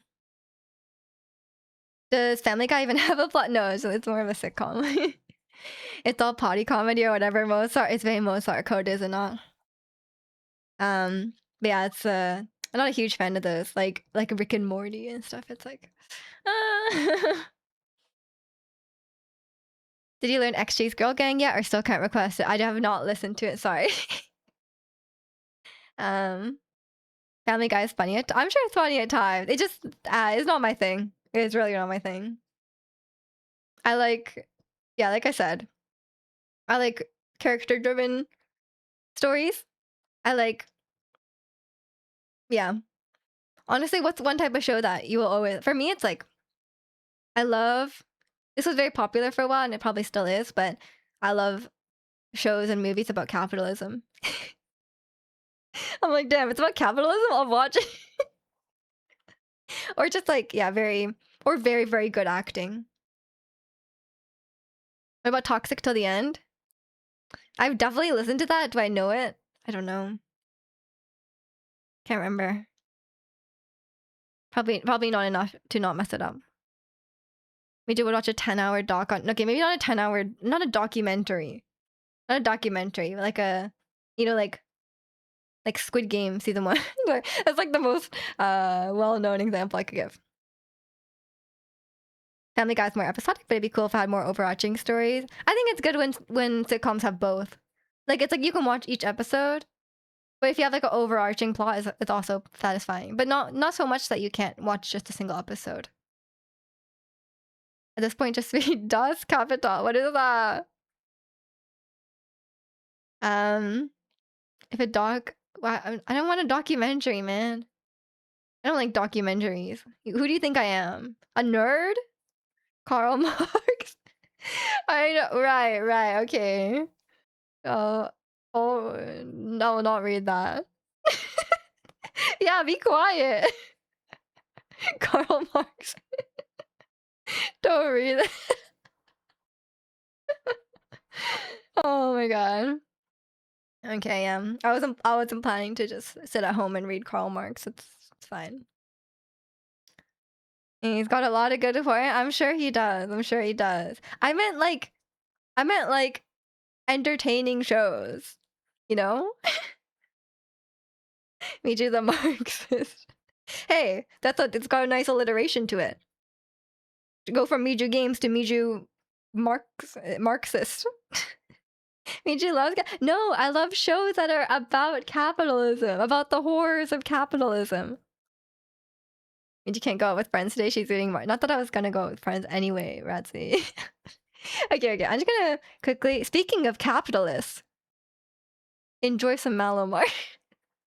Enjoy some Malamar. I gotta go to the bathroom. BRB, feel free to discuss Karl Marx when I'm gone.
Okay, I'm back. Squid Game disappointed me. Season 3 just seemed like a cash grab until the season 1. Nail in the coffin was American Squid Game. They canceled the American Squid Game, by the way.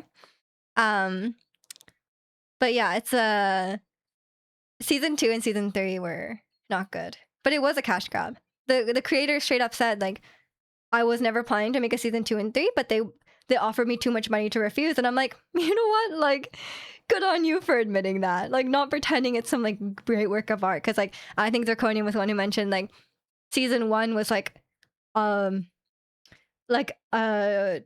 what am I trying to say, not an act of love, like a life's work kind of what is the phrase? It's like a life's work kind of thing, right? Like he spent ages making that passion front. There we go. Act of love. But yeah, it's like, you know what I mean. But the season 2 and 3 were just made very quickly. She's gonna go buy the books on Amazon. Michi loves corporations, book and the money she earns. Yeah, I mean, as much as I can diss on capitalism, I do benefit from it. Someone should make a series of Reddit post allegories of Das Kapital, so Miju would read. I would read that. I forgot Miju's the Redditor. I'm an avid Redditor. I have to set a screen time limit of 1 hour a day on Reddit, otherwise I will go over it.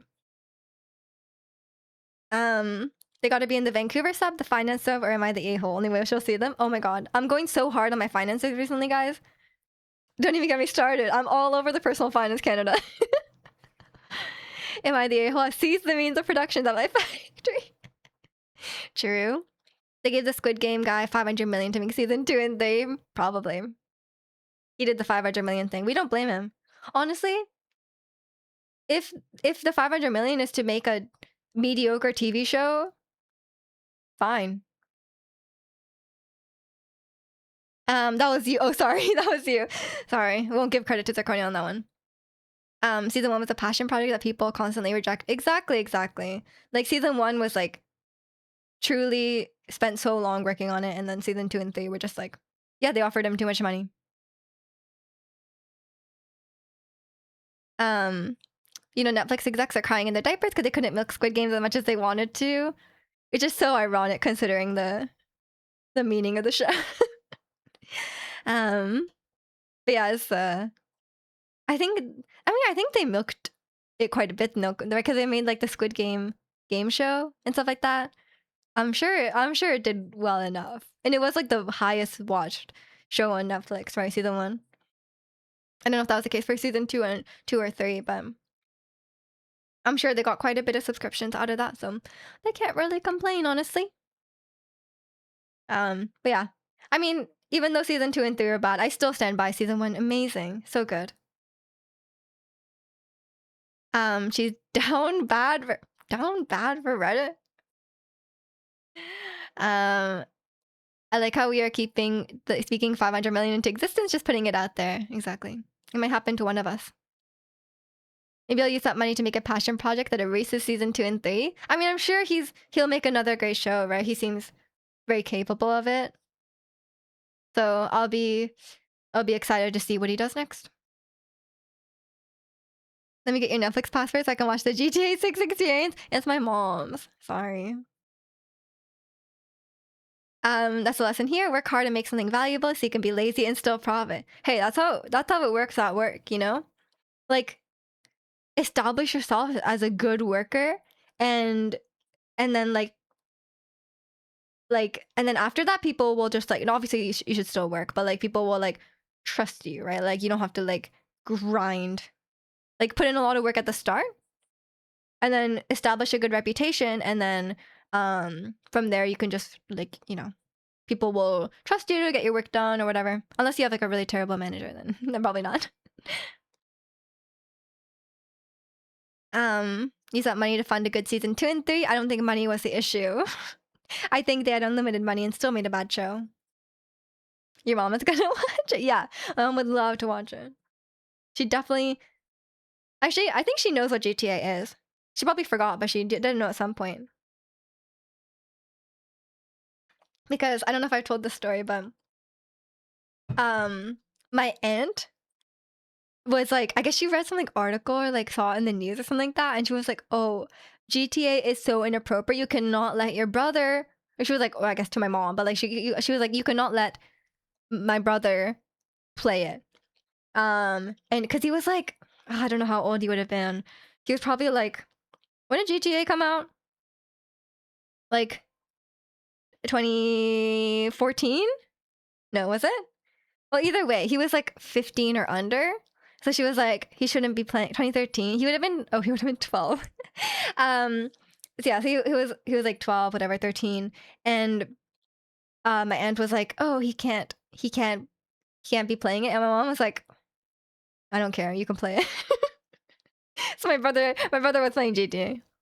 He loves GTA. Ask her what she's up to on August 27th. She's driving me to the eye doctor on August 27th, actually.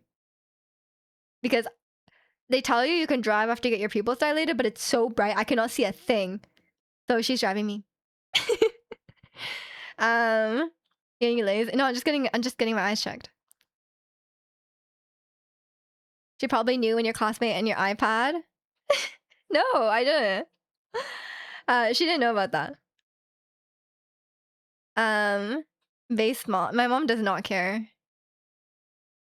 Funny how so many kids grew up on GTA. Yeah, I mean it's inappropriate, yes, but I don't know. I think kids can handle it. For me, like I don't know, maybe I'm too desensitized to it, but I think like especially like when it comes to like very cartoonish violence and stuff like that, I think it's okay. I don't really think like for example, like that's my approach with my stream, because my stream is PG-13, right? My stream is PG-13. I don't mind if games have like violence, because like honestly with games you cannot avoid games with violence. Like every game has violence. That's like okay, not every game, but like, you know, a lot of games have violence. As long as it's not like too intense, as long as it's not over the top, then it's fine. And I don't think kids are gonna be like traumatized from hearing like swear words, right? Like, you know what I mean? I try to avoid stuff with like, and for me, like PG-13, I'm not like, I would say like my stream is family friendly. It's not like a Christian stream, right? Like I don't pretend that like sex doesn't exist, or like I don't tell kids that like babies come from trees or whatever, that kind of thing. But it's like obviously like there's a limit. Like you can talk about it in like a respectful and like informative or healthy way, but obviously not getting like, if you're talking to like a 13-year-old, you wouldn't get into like details about it, right? Or like really like vulgar things about it. It would just be like, yeah, this is what happened, this is what adults do. Obviously in GTA it's a little different, because like I know you can like hire sex workers and stuff.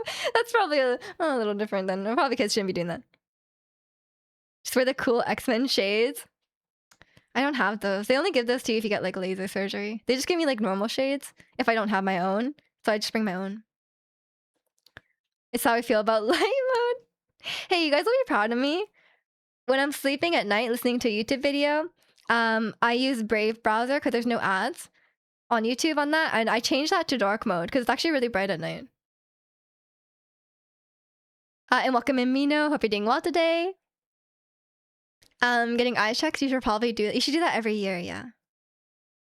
The thing with GTA is like telling kids don't walk near that bridge. If you tell kids, what do they do? I mean, kids will want to play. Honestly, I think GTA is not the most harmful thing. Miju's a sociopath. She's completely unaffected. Actually, these days, I used to think I wasn't like, I used to think sometimes like I was not affected by like really like gore and stuff like that, but actually I think I am more these days. I don't know what changed, because like I think I told you guys like I get more like nauseous easily now, like motion sick and stuff like that. So like maybe that's why. But some, for example, like Baldur's Gate, some stuff is really gross in that, and I can't look at it. Cartoonish violence spawns tanks to fight cops. Exactly. Do you curse? No. Is this a Christian shame? Babies come from those white birds carrying them in a blanket. Storks. I like I said the white birds carrying in the blanket. GTA this, GTA that. When's the Ocarina of Time experience? I told you I'm gonna play it. We've been over this. I told you I'm gonna play it. I cover my eyes sometimes when I play Skyrim Brutal. It's tough. It's tough. So kids, here's how babies are made. I hope I'm not the one telling that to any kids. I think if you're old enough to watch Twitch, your parents or someone should have already given you the talk. Like 13 is too late. I mean, I'm sure there's like 12-year-olds on Twitch and stuff, but like whatever. Brave does the same thing Honey does. It replaces referral codes to theirs so that you know what? I only use it for YouTube though. I guess it's fine. I only use it for YouTube because I don't want to get ads when I'm falling asleep to a video. I don't know if there's another way to get the no ads on the phone. You should go see Silent Night 2. What is that?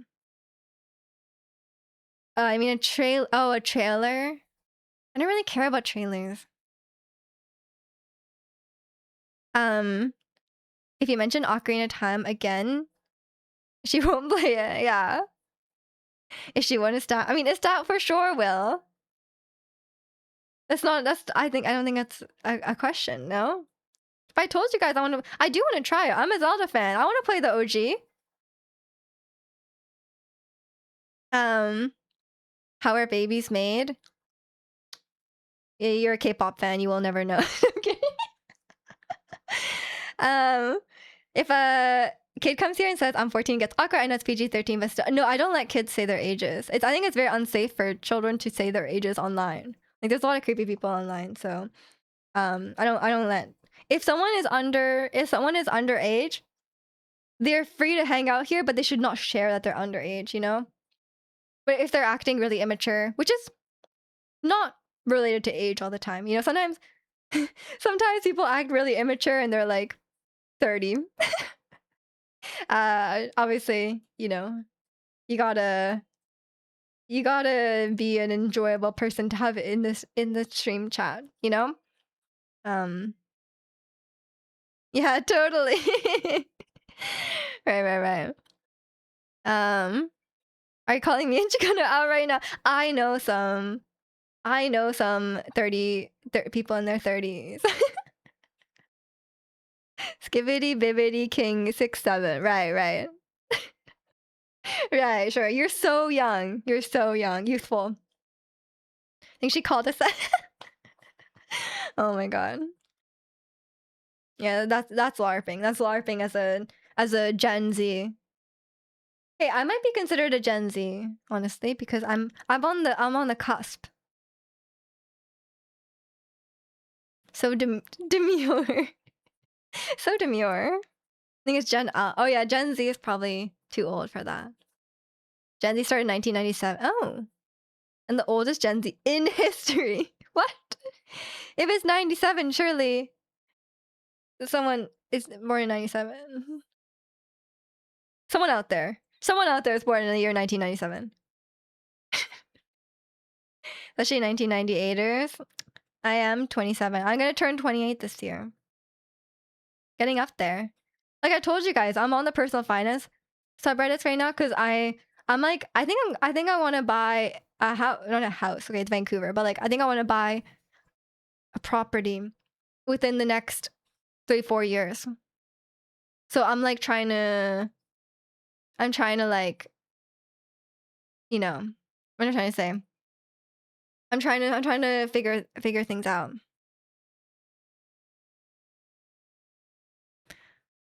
Buzzer beater baby, that'd be the oldest, that'd be the youngest.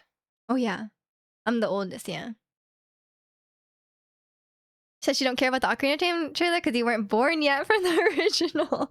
Exactly. But I do want to try it because, you know, I'm a Zelda fan, so.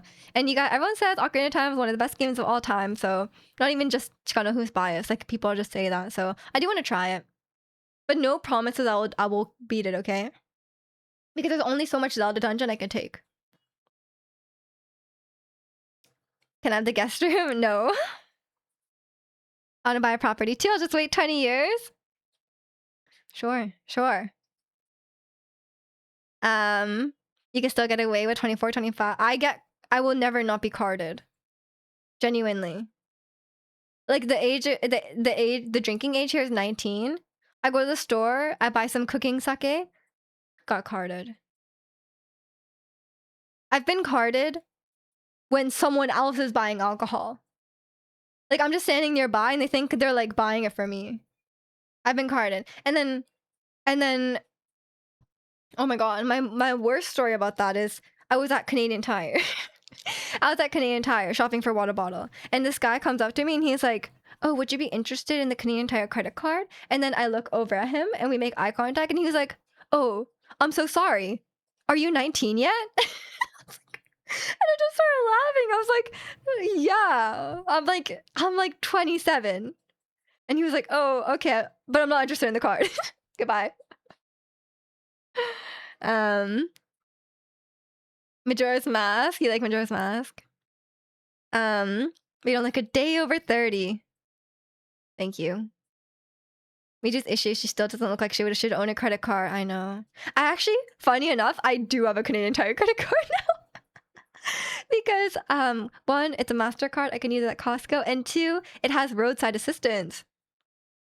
So I did buy one, but that was like years later. I don't know if it's the same one that they're trying to sell me. I do have a Canadian Tire credit card though. And I do actually spend my Canadian Tire dollars. Pretty good. Canadian Tire has a lot of stuff. In Canada, you gotta go to the liquor store to buy cooking sake. Yeah. You gotta go even a drop of alcohol, you gotta go to the liquor store. It's been so long since I got carded. I think I'm gonna get carded till I'm like 35. Especially by white people. I would say the McLovin line makes me feel young again. What is McLovin? Is that like a McDonald's thing? No? I was gonna say it's a Costco card, plus you save 5 cents on fuel per liter. I don't have a Costco card.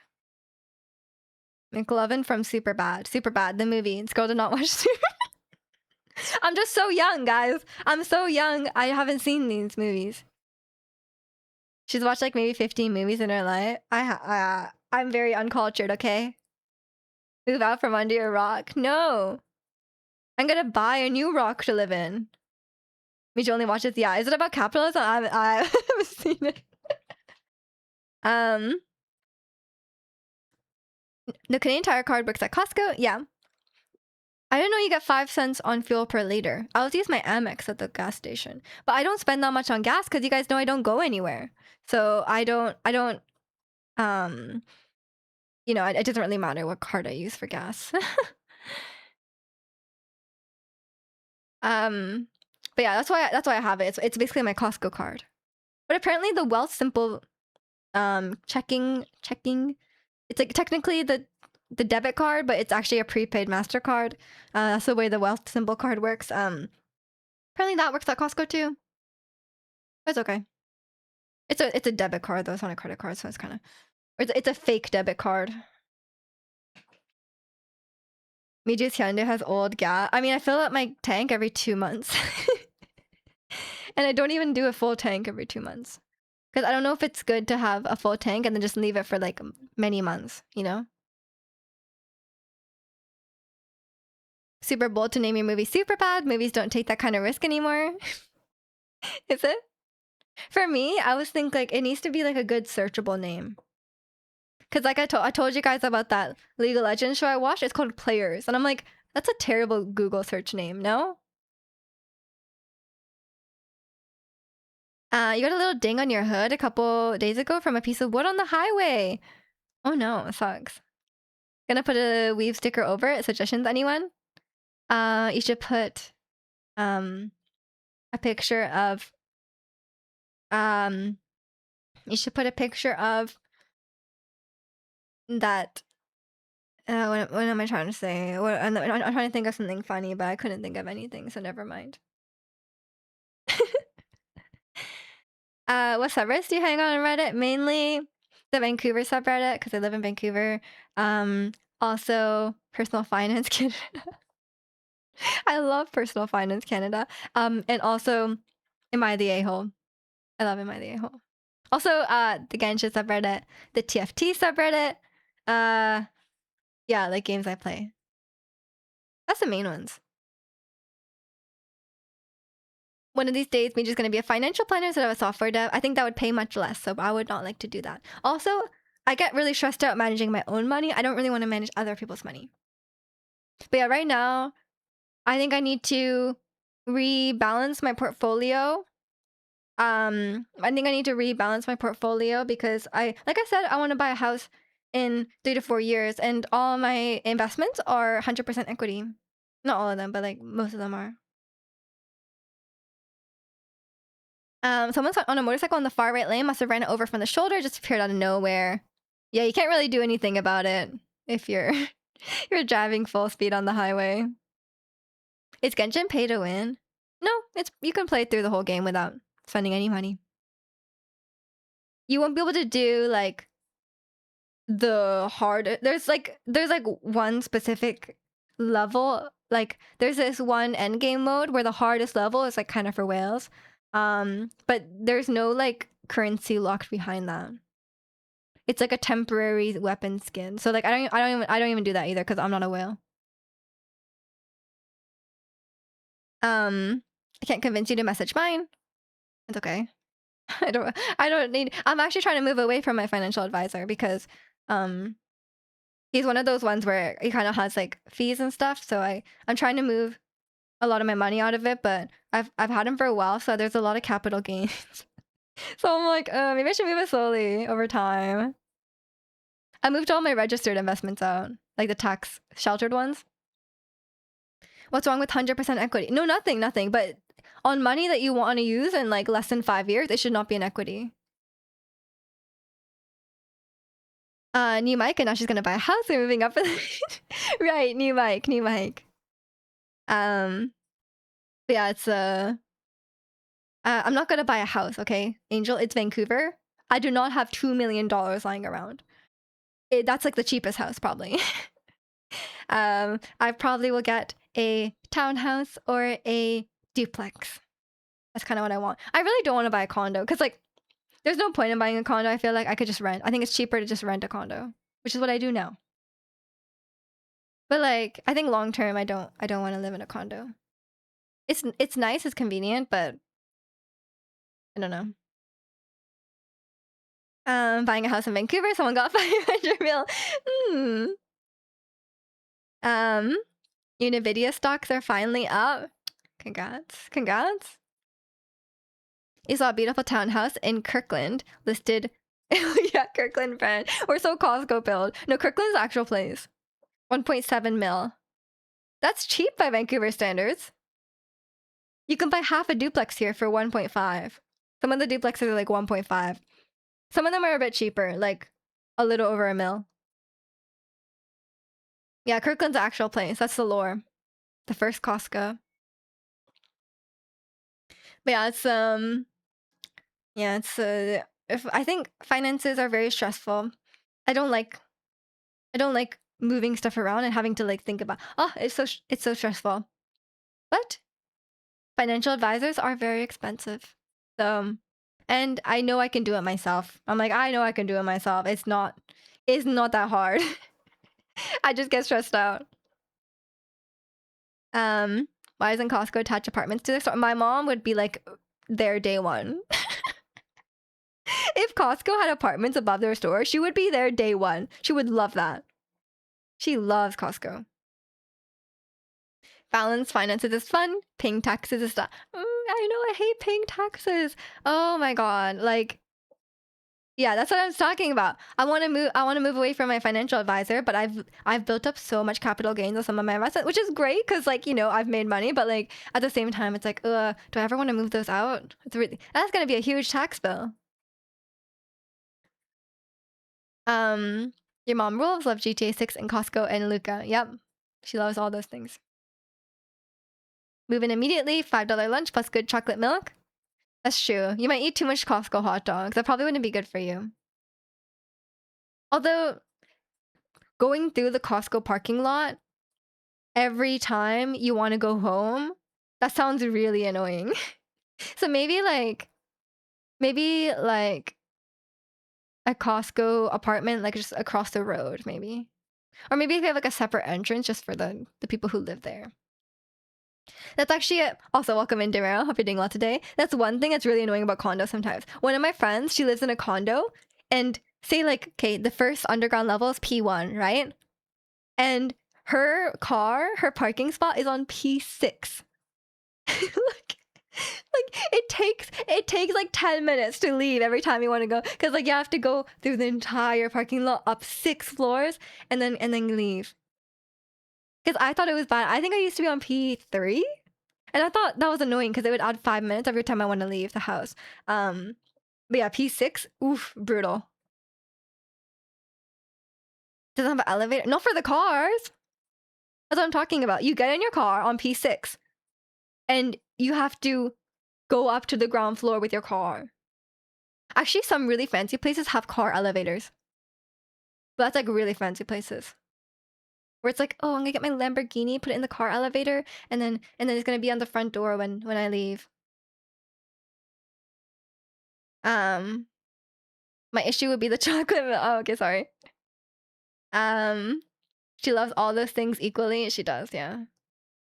I'm not part of this list apparently. You could buy a PS5, lettuce, and cheap glizzies all at one store. Yeah, it's not wrong. One of the friends that she sees once a quarter. I don't know when I don't know when I lost. She's not my friend. I mean, she is my friend, but like she's more of a coworker. Um, but she wants to move because she says that her apartment is very small, and for some reason her kitchen island is massive. She's like, why is my apartment so small, but the kitchen island is so large? So yeah, it's a hassle. But yeah, she moved here from America. So I was helping her. I was talking to her a lot when she moved here because she was like, you know, she moved to a new place, and I was like giving her advice on like where to go and like what credit card to get, or like what bank account to open, whatever. Um, Miju isn't worth driving out of P6 for. No. um, no. When we had a group meetup with some coworkers, I drove her. Actually, no. Never mind. I parked in her apartment and then we walked. I forgot. But yeah, she does not want to come out of a P6. Is her apartment under 2K a month? If so, I'll take it. It might be now. Vancouver rents have come down a bit. I think you could get a 1 bedroom under 2K. At work, are you like super tight with the girls because it's male dominated? Not necessarily actually, because although it's male dominated, all my coworkers are really great. But yeah, I would say out of the coworkers I'm closest with, I'm definitely closest with the girls. But I think that's more like the girl that I'm closest to, or what the I used to be close with another girl, but she left the company. It was more just circumstance. Like one of that girl originally was my mentor, and the girl that I'm close to now, I'm like no, I'm not really her mentor, but she comes to me for help with a lot of things because we work in like pretty similar area, and we get put together on projects a lot. So it's more just because of that. Um, but I think yeah, we're definitely more. I think girls are just more, you know, socialized to be more like open and friendly and stuff like that. So that's probably why. And also like a lot of times it depends on the coworker. Obviously, there are male coworkers I have been close to, but um, you know, it depends. I have a trauma with with a lot of the like when I was in school, a lot of the guys were like, you as you can imagine, very weird, or that kind of thing. And I just don't want any any I feel like I have a more professional relationship with male coworkers. Miju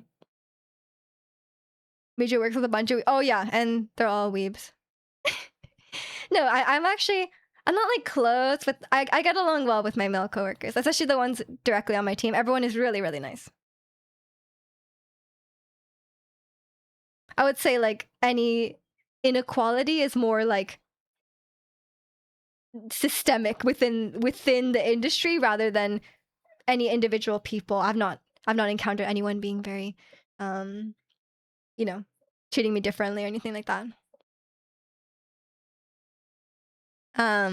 Even the weeb coworkers, the minute you get the place, you can see your life-size anime figure. Oh my god. Some of my coworkers.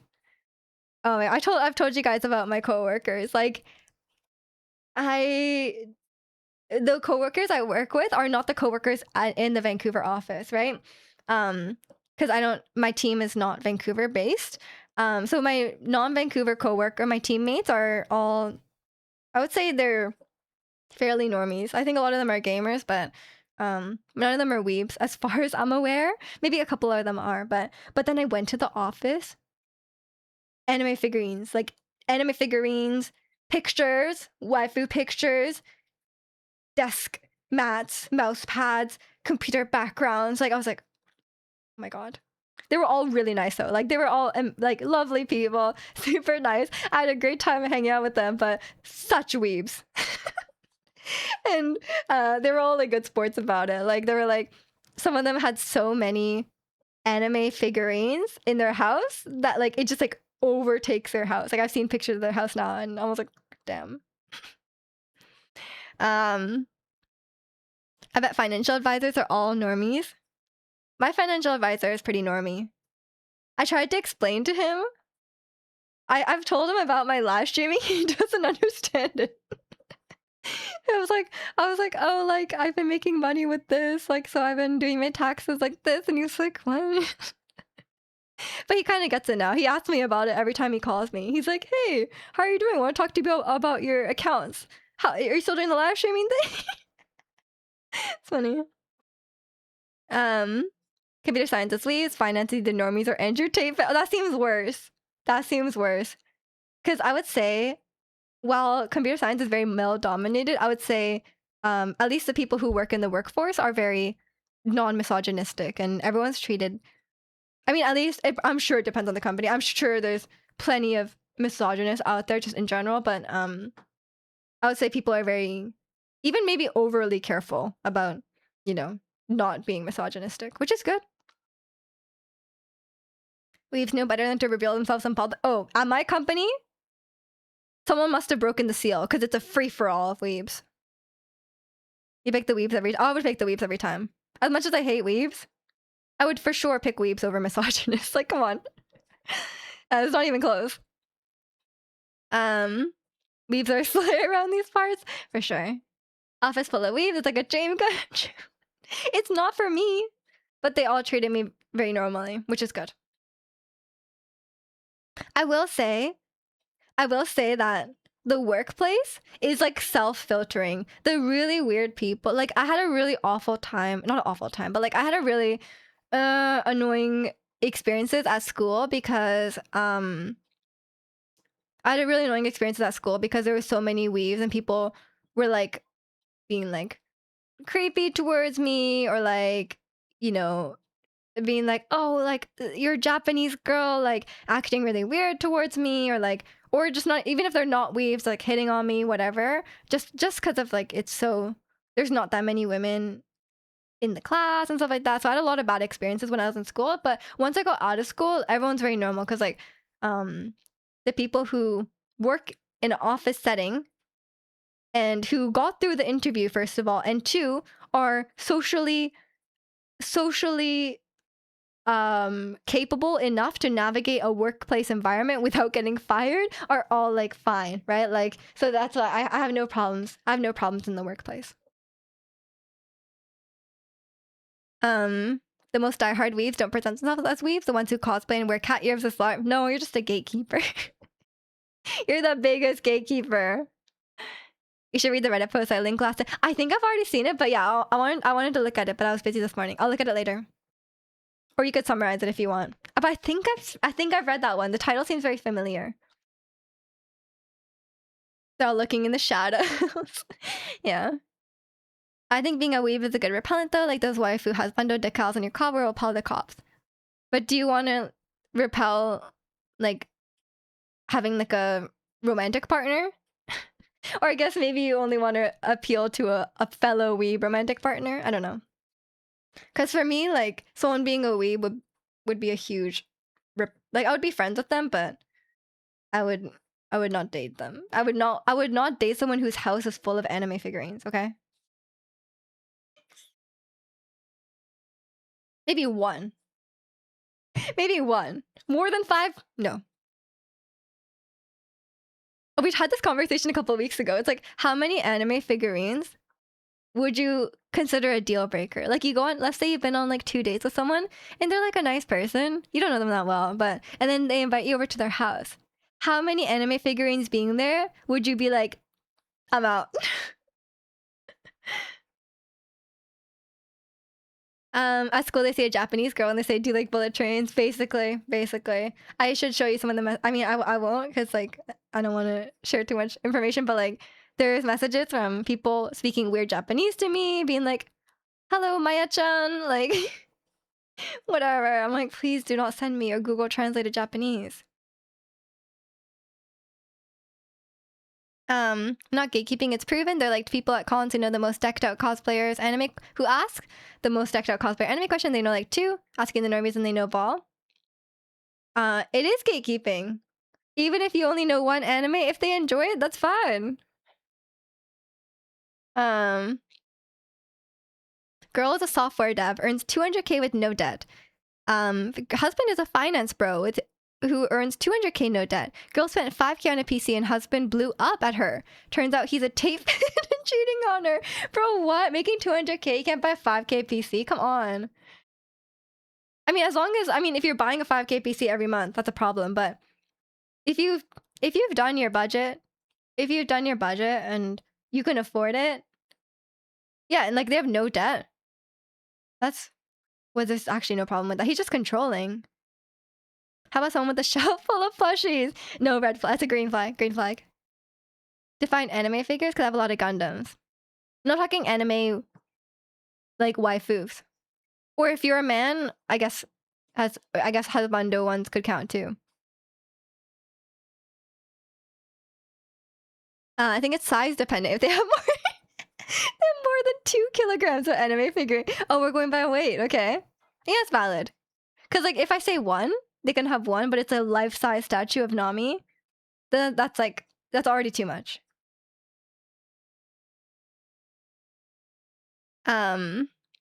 It's fine, but it's LARP. You're just judgy. Are we allowed to send Japanese messages? No. You kind of want to put an umbrella sticker on my ding, but that'd be kind of sick, no? Yeah, that'd be sick. Is it like really noticeable? Only have 2 figurines, one from the Final Fantasy VII Collector's Edition. Do those count? What's the other one? You only explained one of them. What is the other one? It depends what the other one is. But yeah, that counts. I have 100 Tifas displayed on your front porch. Green flag. Green flag. Everyone want to come over to your house. Oh, both collector's edition, 1 figure each. I mean, I think that would be fine.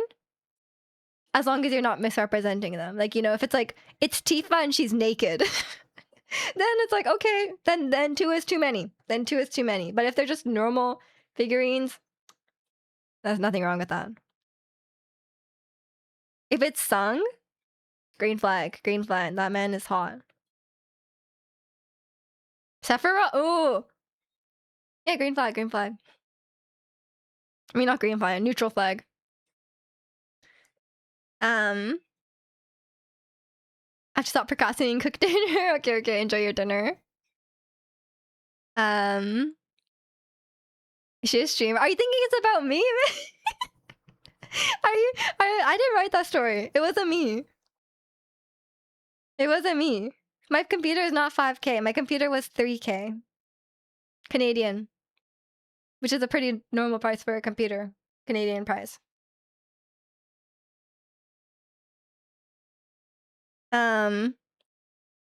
The best part is they both have their hobby money. Like, this was her money. Some guys are just super controlling. But yeah, she should definitely leave him ASAP. He sounds horrible, if not abusive. No, it's not about you.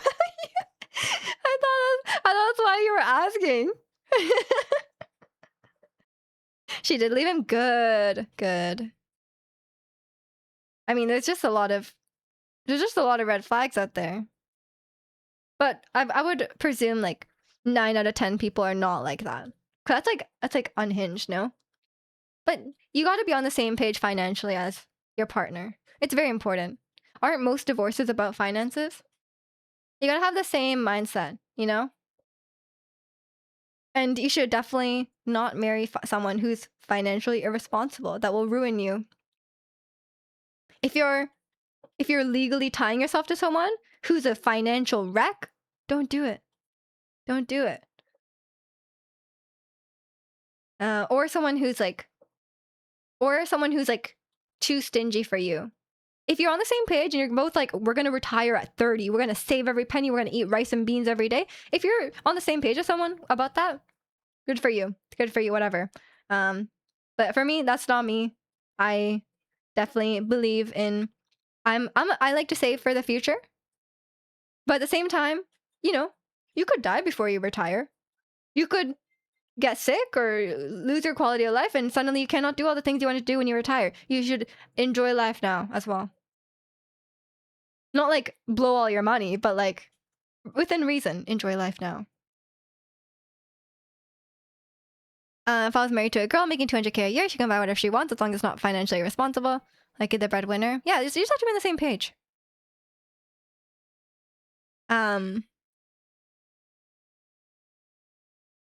Thank you for coming to my TED. What is your TED Talk? You're only getting married if she makes 500 million. Well, I don't think you're ever getting married then. I'm trying to anchor my Billy bookcases to the wall, and it's immensely harder when they're already built and full of stuff. Yeah, that's probably why you're supposed to do that in advance. You probably should, though. I mean, just take the opportunity to take all your stuff down and like dust it off. It's probably dusty as hell. Because I do that once in a while. Take everything off the shelf, dust it off, punch the hell out of the plushies to get all the dust off them. You can do it. You could do it. You don't want them falling down. Financial planner me just said to blow all my money. Time to buy VIP tickets for K-pop concerts. I did not say that. You cannot hold me to that. Financial advice. They were dusted the other day. Oh, you should have removed everything while you did that. Seeking a dusting, I should dust my room. You should. You should. I don't know where my duster went.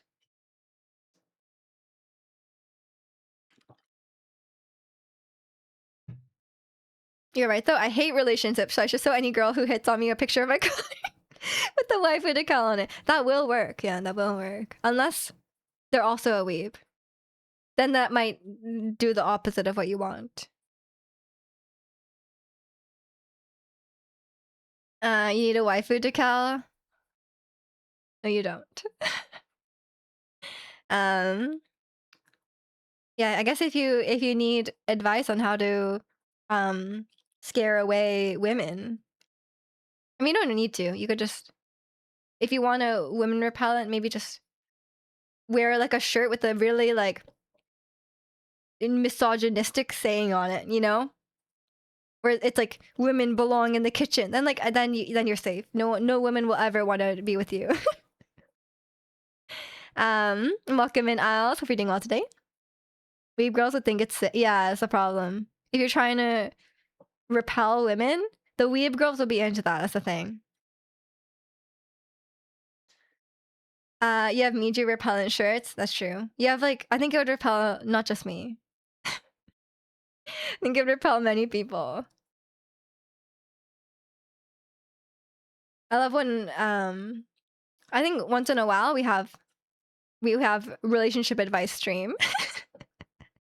I do like that. I feel strongly about it, you know? Not like advice for like when you're in a relationship. It's advice on like how to not be weird around women. How to find a girlfriend in a respectful way. In a respectful way that will not make women uncomfortable. Last one was Miju is telling us to wait 10 years to confess. I said to not do that. Don't take away the wrong lesson. I said, don't do that. And then I was actually vindicated because I was scrolling through YouTube and I saw a Dr. K video and he said the exact same thing. He was like, yeah, don't do that. And I was like, psychologist says what I said. I was on the right track. I was on the right track. My issue, no wonder it's not working. Yeah. It's also a very slow process, so either you have to have multiple friendships going at a time to get to the 10-year mark, or yeah, it's just one every 10 years. It's not a great not a great odds. Women love me, fish fear me because you love sushi. Kind of off topic, but Leon breaks up with the girlfriend before Resident Evil 2. And oh yeah, that's the day before, right? And then day of Resident Evil 2, he kisses Ada. No, she kissed him. But yeah, he did move on quick, huh? He did move on quick. I mean, it's not like they dated. She just kissed him and he was like, oh, she's hot. You know? Miju wishes she was Leon. Of course. I would kill to be Leon. I don't blame Ada though. She's like, man, this guy deserves a smooch. I think it was partly to persuade him. And also partly to because she liked him. I think it was both. That's my interpretation, at least. What about Grace? I don't want to be Grace. It was 100% persuade. No, I think she does care for Leon. Because she helps him many times. You know what I mean? I think she likes him and she cares about him, but I don't think... But she also puts the mission first. But she wouldn't kill Leon for the mission. You know what I mean? Because she wasn't going to. Because she held up the gun to him, but then she couldn't do it. Yeah, that's my interpretation, at least. But it's fair to have a different interpretation. I know you were hurt by Ada Wong in the past already, so it might be clouding your judgment. But for me, that's what I think. They leave it to interpretation. Yes. I can't remember what kind. There's been some. What if Ada? No, I think you would know if Ada was the ex-girlfriend. They were just on again, off again. I think that's tough as well. Like, I don't really get the on again, off again relationships, you know? Like, if you're breaking up that much, like maybe you should just stop. Like, it's one thing to be like, oh, you dated someone in the past and then you meet them again later in life and then you get back together. You know, but like, if you're like constantly breaking up, like maybe you need to sort that out. It's not a healthy way to resolve conflict. It could have been role playing. Right, okay, that's a fan theory. You should post that on YouTube. Or he forgot. Maybe he forgot. He is a bit of a himbo. I think it's toxic codependency. Codependency will get you. Codependency's rough. Yeah, that's why I only give advice about getting into a relationship. I will not give advice about being in a relationship. And unless it's like a very specific situation, but I don't know. There's another way to make Gwen mad. There's many ways to make Gwen mad. we were rage baiting her a little bit.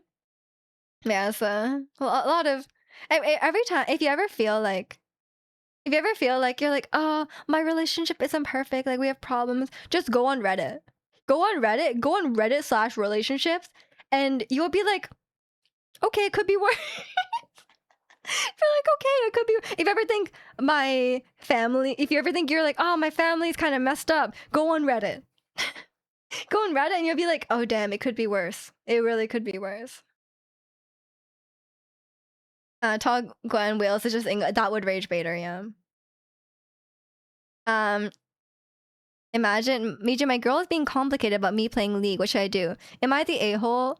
My My girlfriend will not play support for me because she wants to be the jungler. And my girlfriend will not gank my lane. Am I the whole Reddit League Edition? Reddit has an answer for everything. Yeah, Reddit has an answer for everything.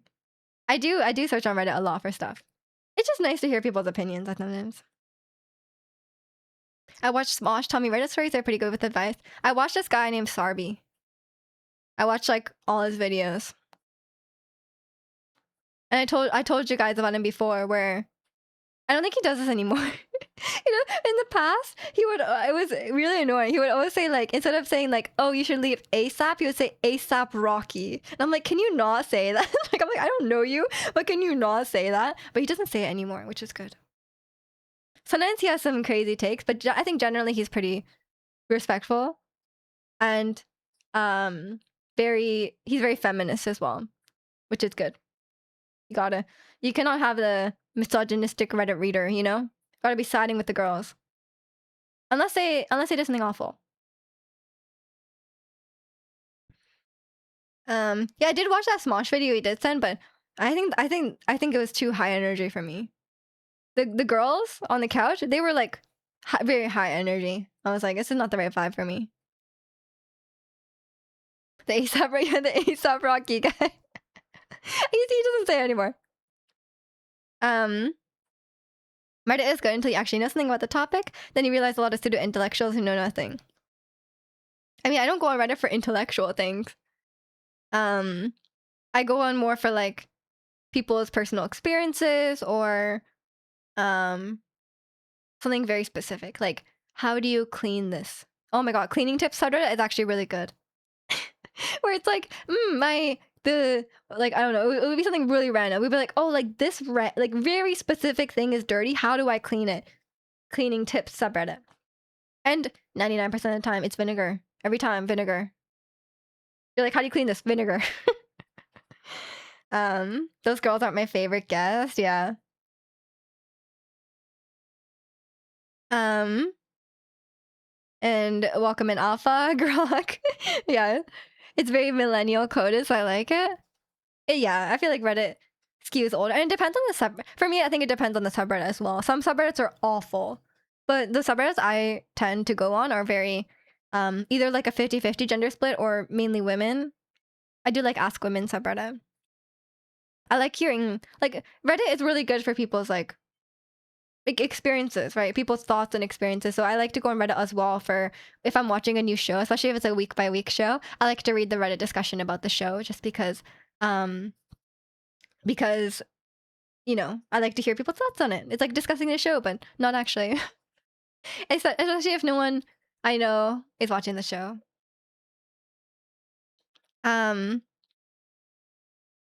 Doing bot with my exes would always go south when we were losing lane, sometimes even if we're winning lane. So now I avoid that unless they're super chill about losing like me.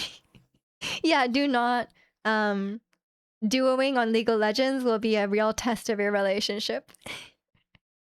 But it depends. I think it depends on the skill levels of the people involved, and it depends on the personalities of the people involved. How do you clean out your system? Vinegar. Yeah, clean your PC, vinegar. What's that one sub that was upset about The Last of Us casting? Oh, the TLO2. I think. Oh, I can't remember which one it is. It's either TLO2 or TLO2 or The Last of Us 2 all written out. One of them is like incel subreddit. One of them is fine, I think. Or maybe they're both bad. I don't know. Can't remember. The main Last of Us subreddit is fine. Oh yeah, and Kalani just posted about God of War. Kratos was recast to Dave Bautista. Apparently the person who was originally cast as Kratos got injured. So I guess we'll see. And then when I tried to Google why Christopher Judge was not cast as Kratos, or like you know, like whether he was considered for the role or whatever, because he's the voice of Kratos and the mocap actor. Yeah, the torn by it sounds so painful. But yeah, I looked it up, and then all I found was articles about him saying like they didn't hire a single writer from the game for the show, and I'm like, oh, that's not a good sign. So I'm kind of like cautiously pessimistic about the show, but I'll still watch it, and hopefully it's good. Hopefully it is still good, but I don't know. Also, has anyone seen Dave Bautista in like a very serious role? Is he like a really good actor? Because I have no idea. I've only seen him as Drax. In Welcome in Arcane, Am I the A-hole subreddit goes crazy. I know, I love it. I love it. Will be over a year till you can go back to using it. Wow. That sounds awful. I guess yeah, he could not be Kratos then. That sucks for him. Dave Bautista said he doesn't want to do physical roles anymore. Huh. Wait, so why is he being Kratos? Or is there gonna be like a like a body double? I don't know. He is, but he's comedic as Drax. But Kratos is not a comedic role. Kratos does not make a single joke. So like, I don't think that's relevant. I'd be curious about how well he is as a dramatic actor. Because I don't know if he's ever done that or if he's good at that. I'd be concerned about, like, for me, I would want someone very, very good as Kratos. But yeah, that's the reason why Christopher Judge said he wouldn't do Kratos. Because, like, apparently Christopher Judge is 60. And he said even doing the mocap for Kratos for the game was already quite difficult. And he does not want to get into the Kratos shape at this point in time. And he's had a few injuries. Apparently, they delayed the mocap for the second game, I think, because he had hip surgery and knee surgery. So, yeah, he's like, I don't want to do it, which is fair, but it would have been cool. Although people would have been, oh my god, whenever they do like a different race casting, people are really weird about it.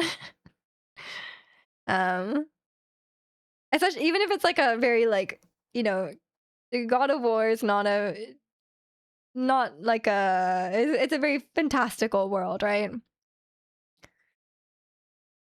But people were already weird about Anger Boda being black as well in the game. I'm like, why? like what about it?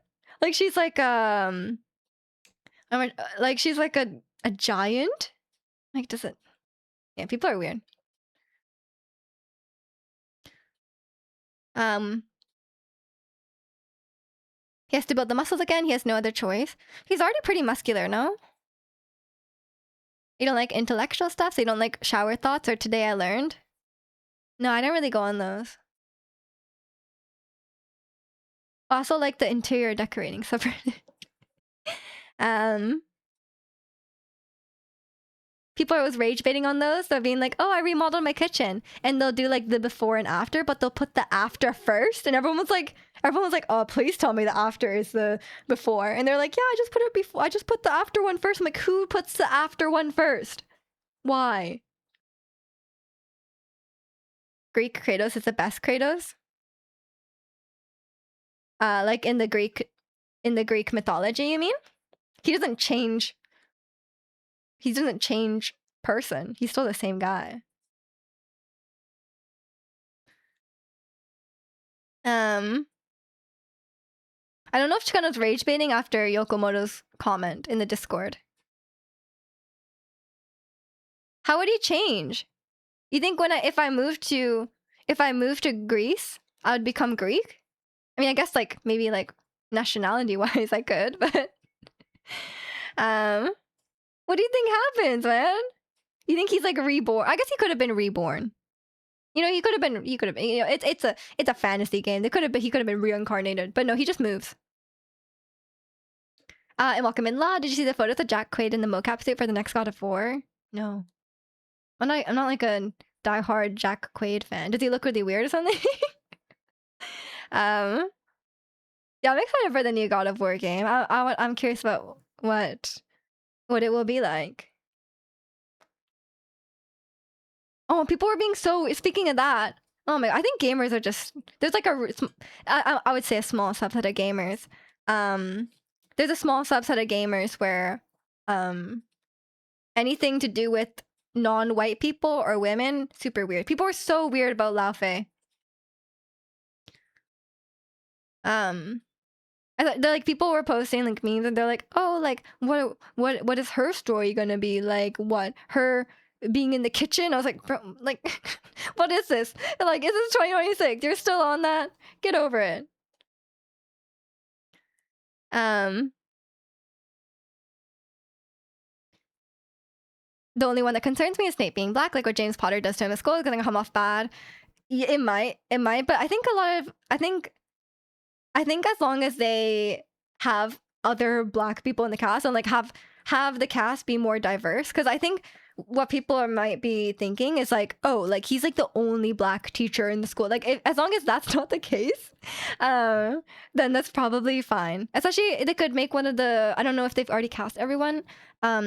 The one of the friends, like one of James Potter's friends, like the Marauders or whatever. If they made one of them black as well, then it would probably be fine because then it would be clear that it's like not about race. But yeah, it would be weird if he was like the only black teacher and Harry's like, this guy's evil. I can just tell. Like it's like, bro. Oh, that would come off as Harry being very racist. But I think it's fine. I think they just have to make it. I think they will make it more diverse overall. Because like looking back at Harry Potter is like super white. Harry Potter is not diverse. And the ones that are not white are like kind of like caricatures. Like we did not do the diversity well in Harry Potter. Especially it's like a fantasy genre, right? Like it does not matter. Why is he kicking with the Nordics? He just moves. Bro, he killed everyone. He's gotta move. He gotta get out of there. What is he gonna he can't stay there. Everyone hates him. I think putting after first is good engagement. That's probably what it is, yeah. The after first is like actually rage bait. You know what grinds my gears? You ever see those restock TikToks? When they get to the point of filling out the scent boosters, they always mix. I have no idea what you're talking about. I was lost at restock TikToks, and what is the scent boosters? I'm so lost. Is it like what, like Febreze or something?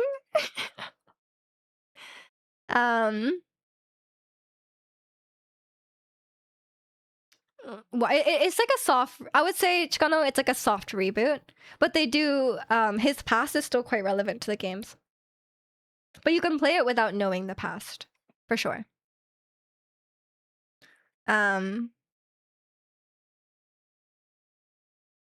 J.K. Rowling has pretty extreme views. Yeah, yeah.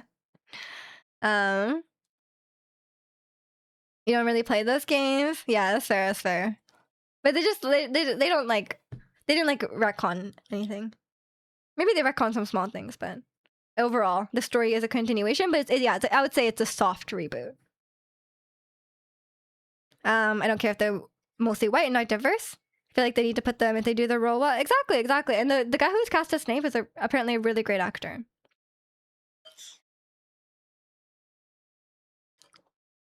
I don't think they're doing it for the sake of it. I think they're just casting, like, they're just, you know, it might just be like a colorblind casting call. I don't know how they're doing it. maybe they are. I don't know. When you install doors on the Billy Buck cases, you can't take the shelves out, which is kind of nice safety-wise, but also annoying otherwise. I guess it's a Billy Buck cases. What can you do? I guess it's nice though, because like if you're like someone grabs the shelf, then it won't like fall down. Could be dangerous. And I guess if you really need to take the shelves out, you can take off the doors. Safety first. I played the first God of War on PS2 and watched a stat kill Valkyries on 2022. Yeah. Istat was a Valkyrie legend. The Valkyries are so hard.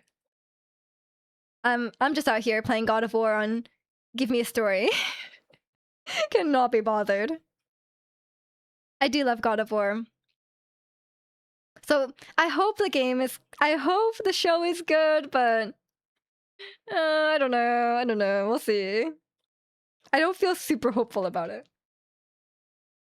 But I think I don't even know what story they're doing. I don't know much about the show except that I think they're filming in Vancouver.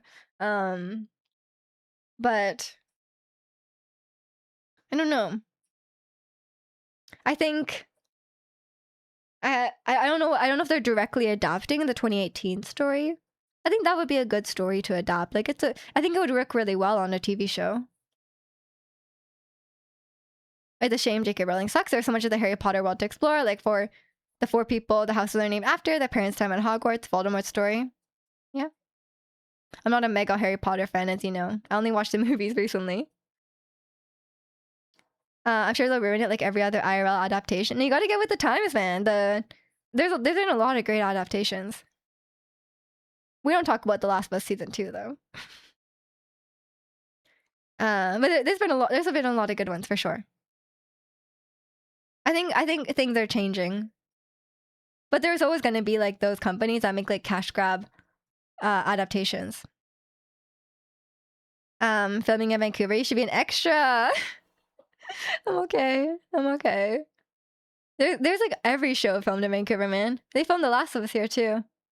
I could have been a clicker in the background. Is there a chance to become Moist Critical V2? Oh, from his Hunger Games fame. Good adaptations like what? The Last of Us season 2 was good. Fallout was good. Arcane isn't really an adaptation, but it is very, very good. What else? Now I'm forgetting. Let me see. Video game adaptations. There's been quite a few recently.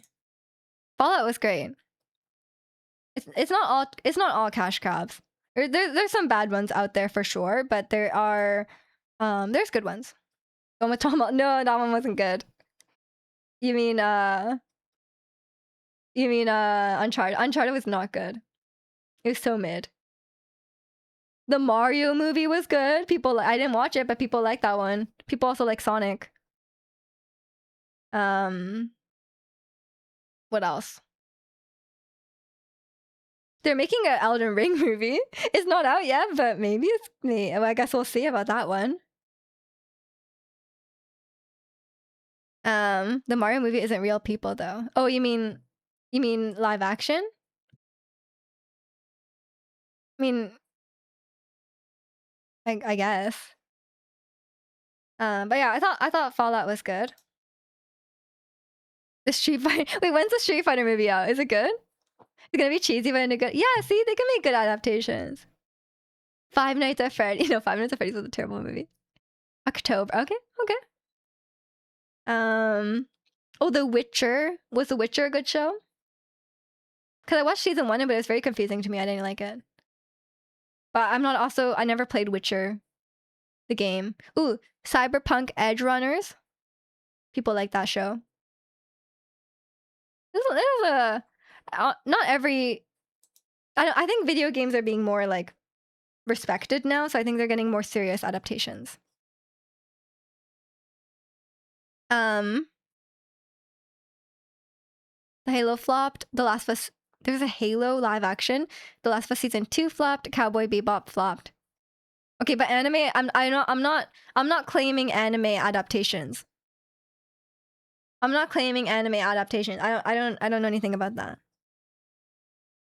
I think adaptations need to capture the spirit of the game. Like Fallout really captures the vibe of Fallout, right? The aesthetic and everything. And like they put so much detail into it. It's such a love letter to the franchise, right? That kind of thing is good. And for example, like the first Five Nights at Freddy's movie, although it's a terrible movie, if you're a fan of it, you can see how much effort went into making it accurate and making it like making something the fans would enjoy.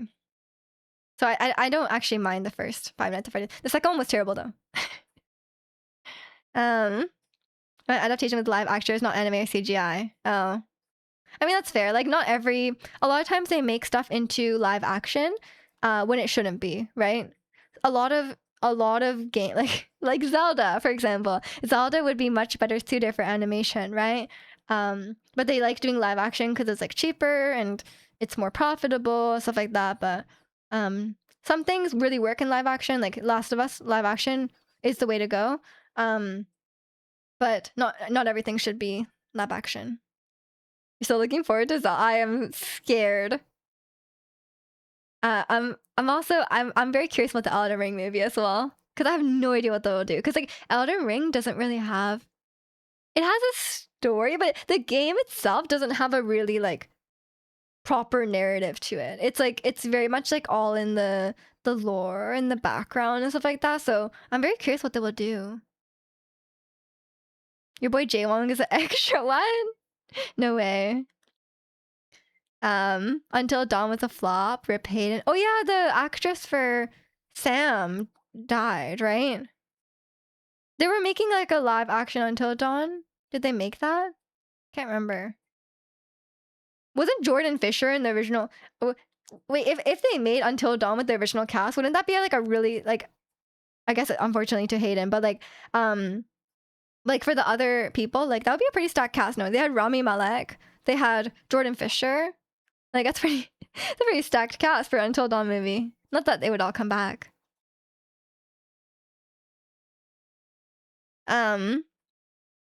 Hearing Link to oh god. I literally can't think of a good live action besides Alice in Borderland. Of an anime, you mean? I hated. I've never seen Alice in Borderland. If it's an anime or manga or whatever, I haven't seen the source material. I thought it was a really bad show. Sorry.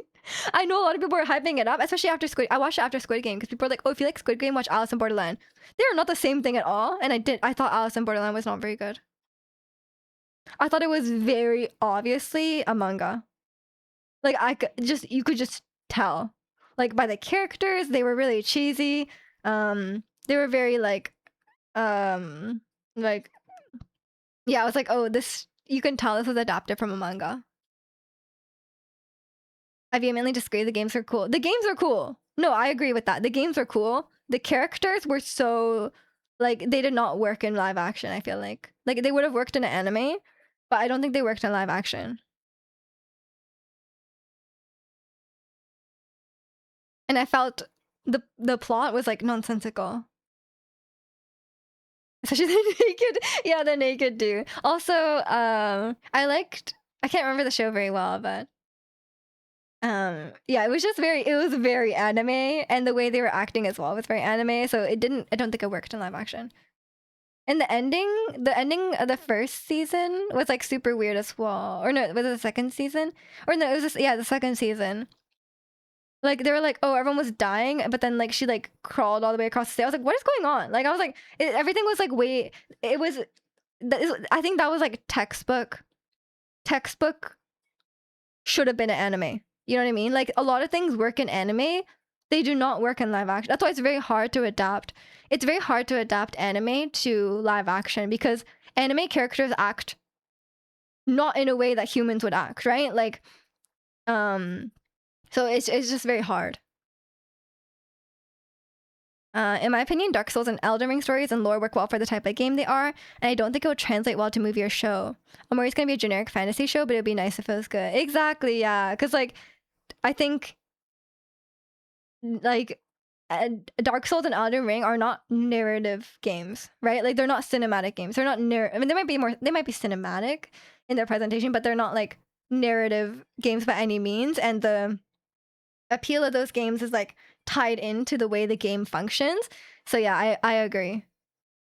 I think they might what they might do is just take the lore of Elden Ring and just make it into some fantasy game, like a fantasy show, and it won't be really related to the game in any way. I think that's the only way you can do it. Bunch of diving and healing in it. Yeah, see that wouldn't work, right? That'd be weird. I'll just say live adaptation, they're 50-50, hit or miss. Yeah, I agree. There's some bad ones. If you like Parks and Rec, watch The Office. I've started The Office. I'm getting through it.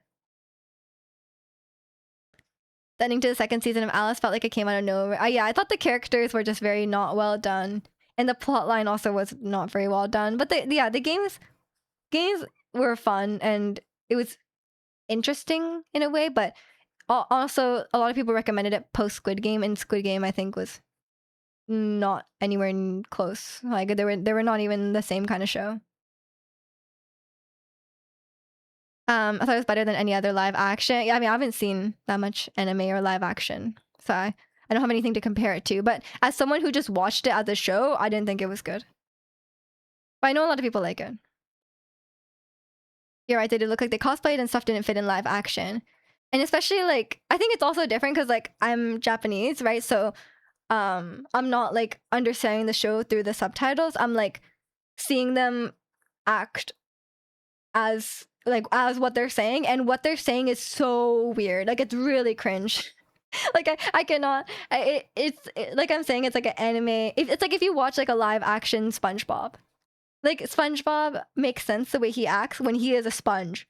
If he was a real person, it would be super weird and cringe, right? That's what I'm trying to say.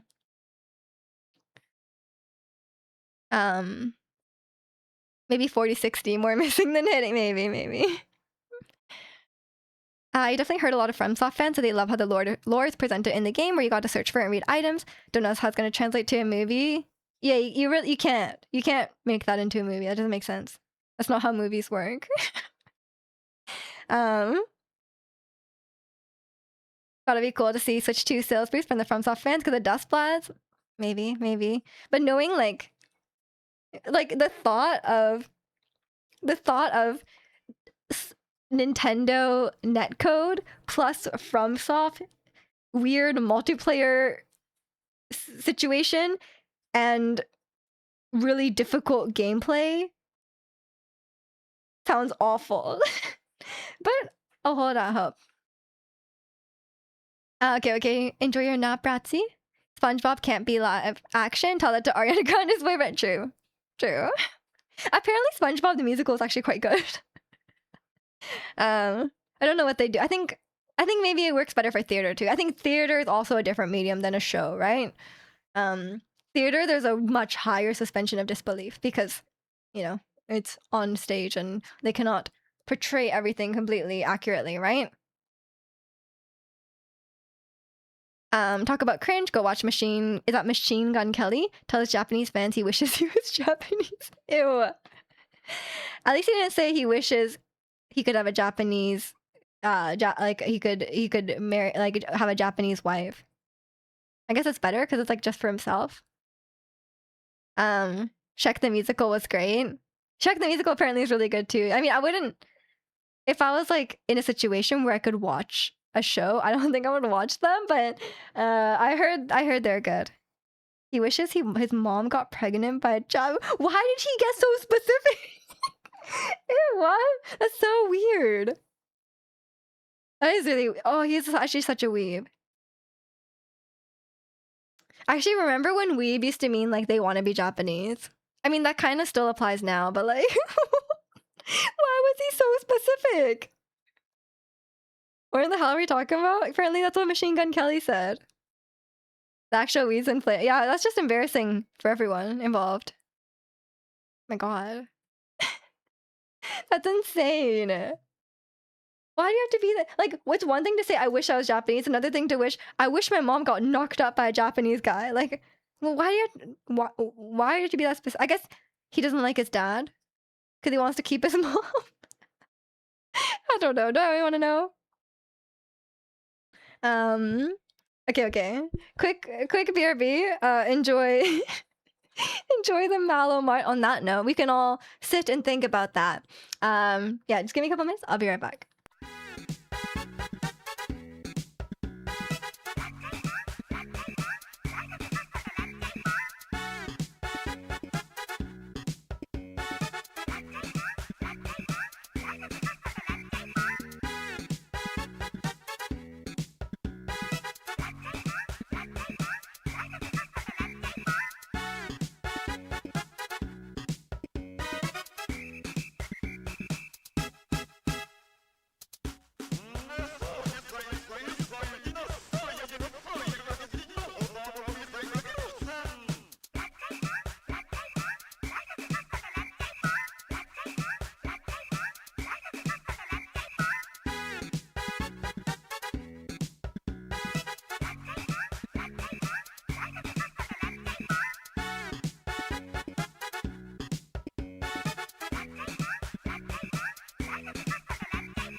Okay, I'm back. And what the hell am I reading in chat? Didn't Machine Gun Kelly put out a Jujutsu Kaisen song and fans fact checked the lyrics? And he went extra for a stage other than Japan. He said, he said, I can't remember. I'm gonna cry. I'm Gojo the demigod, and in Jujutsu Kaisen, Gojo is. What's worse if it's wrong? If he was factually correct about the show, that would still be embarrassing. But it's like that's worse. You call him Lark, Miji calls him a gate. No, you can gatekeep that guy. You can gatekeep that guy. That's fine. I allow it. That's crazy. Oh my god. Okay. I think I hate. Yeah, he sounds just embarrassing, huh? I mean, I don't wish for him to be beat up, but he's a little embarrassing.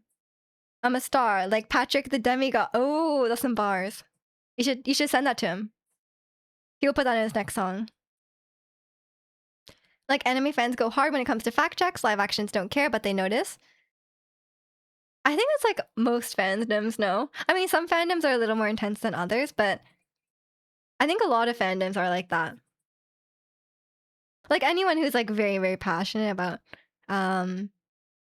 the source material, like they want it to be right? Like, and that's why it's really nice when adaptations go out of their way to do it really accurately. Like for example, Fallout. Fallout was very like all the little details of everything was apparently was like really, really right, which is cool. That has better bars than Machine Gun Kelly? Of course. But yeah, it's yeah, The Last of Us season 2 though. We can't even talk about it. You can't even talk about it. Oh, I don't even know if I want to watch season 3. Call me crazy, but most of the time they actually care about details and do it right. It's fan made. I mean, yeah, of course, a fan made one will have a lot of, you know, will be like accurate and stuff like that. But I think, it can be done well. It can be done well, not fan made. Or a lot of times, sometimes the creators making it are fans, right?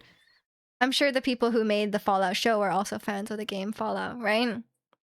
So I think that's the best case scenario, but it doesn't always work out like that. What else was I gonna say? Oh yeah, because I was watching a video about The Last of Us season 2, as you do. And I'm actually one of my favorite shows of all time. It's a Chernobyl show, which is made by the same guy, Craig Mazin.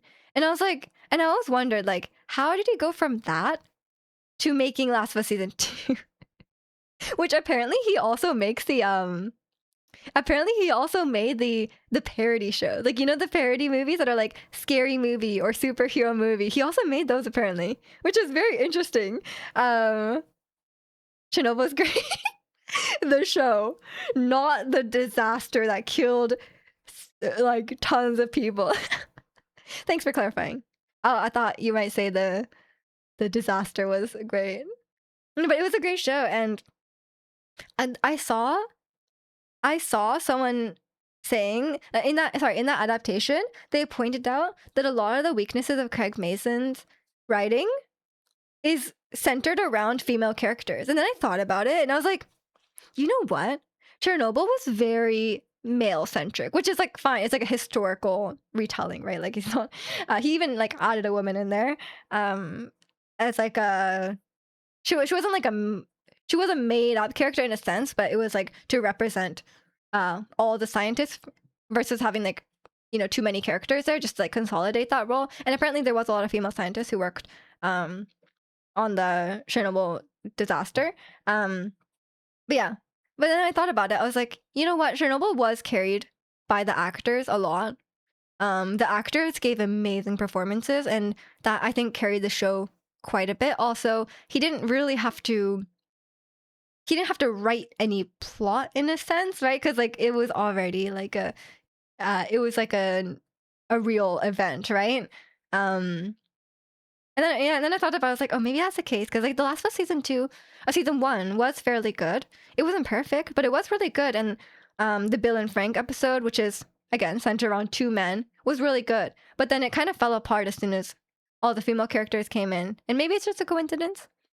But people did point that out, and I was like, that could be the case as well, because when Neil Druckmann wrote season 2, he actually didn't write most of it. He had I think her name is Hallie Gross, one of his female writers, and she wrote the majority of stuff with like Ellie and Abby and Dina and stuff like that.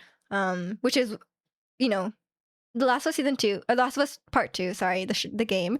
Regardless of how I feel about it, does the female characters very, very well, and maybe it's because it was written by a woman. I don't know, but yeah, I think if he did that all himself and he didn't pass it off, or at least get some input from other people, that's probably not good. But if only the real fans had all the money and not some of the out-of-touch femur. Yeah. I mean, I think it's like a lot of times the executives and stuff are like, oh, like do it like this or whatever. I'm skeptical of the new Resident Evil adaptation, but the newest trailer looks kind of sick. Yeah. I mean, I think Resident Evil has had a lot of adaptations, right? And to varying quality. I don't know. I think it's hard to make Resident Evil adaptation personally, because Resident Evil is like if you took a bad, cheesy horror movie and then made it into a game. And then if you go backwards, I don't know if it works. Because then you just have a bad horror movie. If it's cheesy in a fun way, maybe it could work with like a lot of fan service and stuff like that. But I don't know if it's like, Resident Evil is very suited to have like a really, really good show that non-fans will also enjoy. You know what I mean? Same with Until Dawn. I think Until Dawn as a horror movie, like the fun thing about Until Dawn is it's a campy horror movie. It's a cliche campy horror movie that you can play.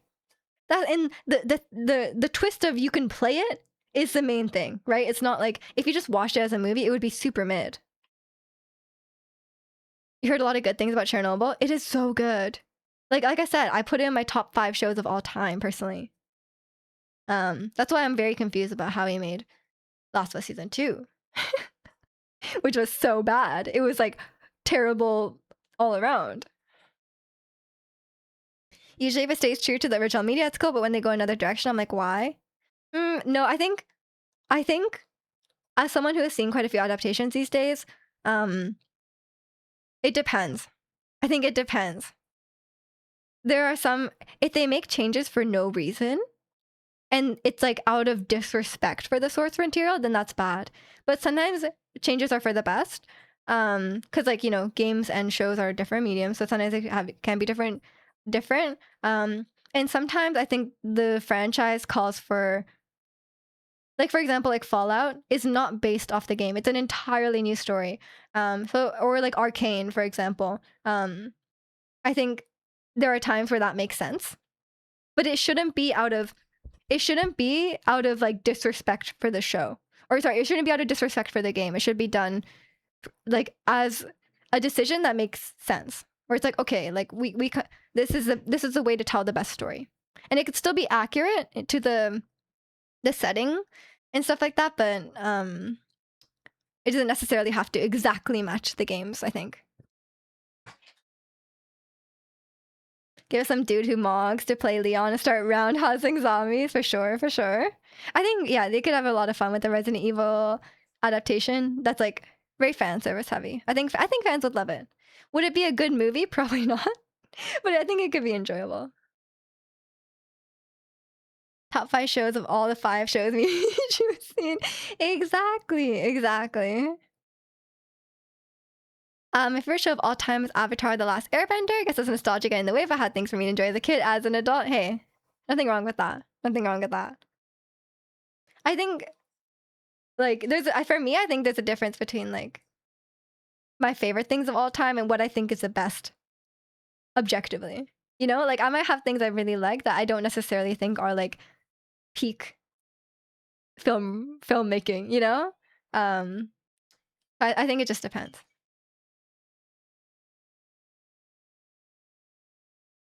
I don't know what my top 5 shows would be of all time, though. Because I think I would put Chernobyl up there. What else? One of my favorite shows of all time. I like Brooklyn Nine-Nine a lot. I like Brooklyn Nine-Nine. I don't know. I'd have to think on it. She has a whole 5 show. I do.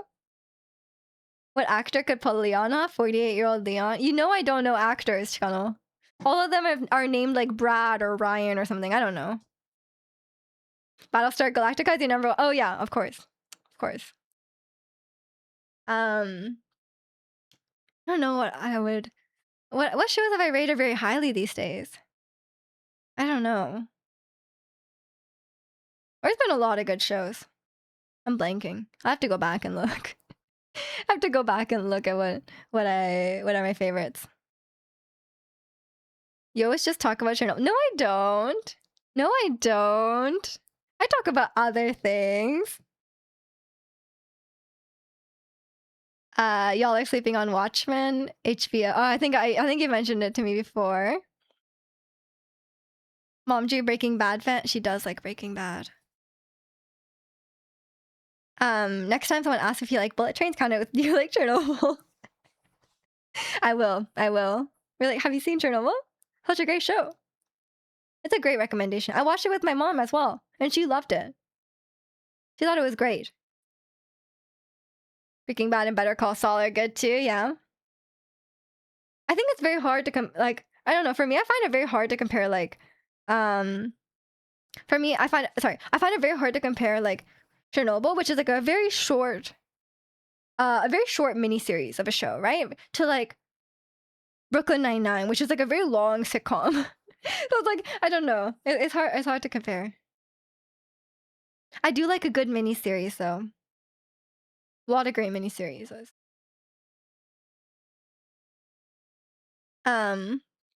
Please watch on HBO. I'm begging you. Maybe eventually. I'm watching Shrinking right now. I didn't know that the next season came out. I don't rate it like super highly, but it's a nice feel good show, I think. You want a Chernobyl dog as a pet? That'd be sick. I don't think they're alive anymore. I don't think any of them are alive anymore. Even if they survived, I think they would be. It's been a while. It's been a while since It's a beautiful show. Okay, sell it to us. They got wild dogs roaming. Oh, like you mean? I guess the dogs there might have had babies, and then now there's new dogs. I thought you meant like one like from originally the time. And I was like, that was like 30 years ago. It's not. They're not alive. Okay, you can have one. But what if the dog is like the dog might emit radiation?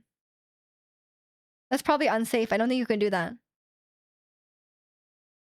Maybe you can. I guess you have to really wash off the dog. I don't know. You have to be real careful. Definitely would kill me over time. Yeah, you're gonna die because of your dog. I mean, I think eventually, if you took it out and then washed it, it'd probably be fine because the radiation is like actual particles, right? But it probably has ingested a lot. Like you're gonna have radioactive dog poop for a while, probably. You Watchmen. You Watchmen, and it had some scary masks. I read. Oh no, it's scary. I know it's a bad reason not to. I mean, hey, if it makes you uncomfortable, you don't have to watch. It's just a show. Although Yokomoto might disagree. Like, there's plenty of shows that are like really good. I know are really good, or like movies that are really good that I just don't want to watch. Like if it makes you uncomfortable or if it just makes you too sad, then that's fine. That's fine. You should spend your free time how you like. I need to make a list of my top favorite shows because I made a list of my top favorite movies, but for shows, I really don't know what I'd put. I can't be the only Chernobyl guy, I gotta think of something else. White Lotus is pretty good. I like a lot of HBO shows actually. What are your favorite movies? My favorite movies, I like Clueless a lot. I like My Girl. and Good Will Hunting. My Girl, yeah. I like Frozen too, yeah. I wouldn't put it top right now though. It's definitely my favorite Disney movie, I think. Actually, I don't know. My favorite Disney movies, I like Hercules a lot. I might put that one at the top, or maybe Frozen. Or maybe Tangled. I like Tangled too. Wait, let us maybe hate rich people even more. That's the point. um Wait, Lotus is also, it's like also a little bit about capitalism, but more about like inequality, I guess. It's a good one. White Lotus is a good one. I've been rewatching it recently. That's why I thought about it right now. It's a good one. There's some good Apple TV shows. I like Ted Lasso a lot. Not season 3, but I like Ted Lasso. I'm watching the current season now. As it airs. Severance, really good. I really like Severance. I don't know if I'd put it top though. When's Coco 2 though? I don't know. I don't think it needs a second one though. I think we can like let some things rest. You know what I mean? I don't think everything needs a sequel. Because Coco was just a good movie and I think it was resolved. The family trauma was resolved. And I don't think it needs a continuation. Oh, they're making one already. Okay, of course. Sorry. Sorry, I shouldn't have assumed that Disney would not make a sequel. I like how they chose different settings for each season though. That was refreshing. Yeah, and the acting in White Lotus is very, very good. Really, really great, like ensemble cast. Really well done.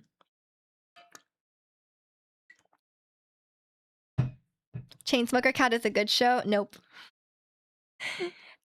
You suck at selling. I'll say the series has a powerful opening scene. It'll keep you intrigued. What's to come after that is as topics that are relevant to the current political climate, as well as critique on past U.S. foreign policies. There are strong gay characters. Say less. Is there what would you say the appeal of the show is? Is it a mystery? Strong acting performances? Strong characters? Aside from the strong gay characters. It was resolved, but those execs are greedy. They're so greedy. That's great. It's not great. I don't like these sequels. Me with the coldest take. Disney is so greedy. They should stop making these. The coldest takes ever. Do you guys have like a Disney live action that you thought was like actually good? Oh, you know what was actually good? Jungle Book. I think Jungle Book was actually pretty good. It wasn't like it didn't feel like a cash grab. I felt like it was like a different kind of movie, you know? Other than that, don't think so. I think maybe Beauty and the Beast was the least, because it was like one of the first. It was like the least awful. But I wouldn't even say it was necessary or good. Aladdin? Nah, Aladdin, I didn't like it. It was like, I don't know, all the Disney movies, they're just like, they're just safe, right? It's just like, there's no point in making it. It's not better or different than the original. It's just like, you know, it's just a cash grab. It's just a cash grab. Yeah, I think it's just Jungle Book, huh? I can't think of anything else. It's less magical. Yeah, there's nothing wrong with the OGs.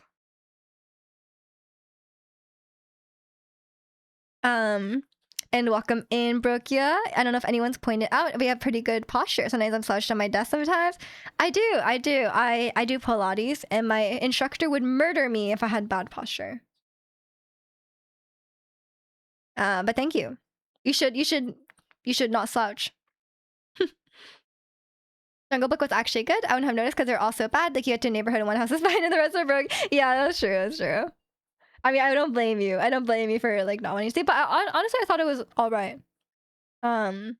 It's not like a life-changing movie by any means, but it definitely had it was very different to the original movie, and I think it added something, I would say.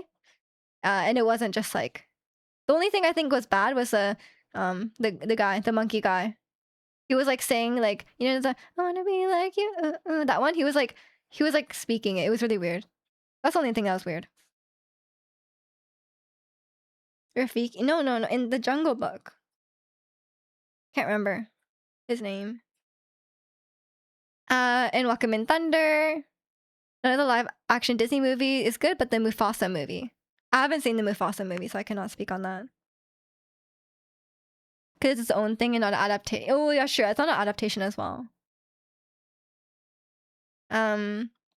It's like slouch or lying down is my default, and I have to manually make myself sit straight, if that makes sense.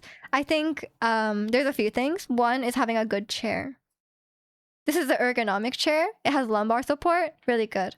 It's good for your back. Also, it's not enough to just consciously sit up straight. You have to strengthen your muscles. You have to work out, unfortunately. And that will help your posture just on its own. Bookcase is done. Let's go. Did you do the thing with the shelf inside as well? Lots of mystery, and yeah, the lead actress is phenomenal. It tells us my goat Hong Chao, who also plays an important and really fun and snarky character. Okay. It's a thriller mystery about vigilantism and how America's hopes. I'll wait for you to finish that. America's horrors. Oh, that's the opposite of hopes. Come back to haunt us. I see. That sounds compelling. I'll add it to my list, okay? You're shopping with your family. You need to sit down. Hello. Hope you're enjoying shopping with your family. I'd only pay for Disney Plus again to watch Star Wars movies. Fair. There's a lot of Star Wars content these days, though. They never stop. Speaking of milking something till it's dead, they do not stop with the Star Wars stuff. Yeah, I'm sorry, Brokyo. There's no shortcuts. Is there some kind of prosthetic that makes your back straight? Not long term, no. It would probably actually make your posture worse because your muscles would weaken as they rely on that.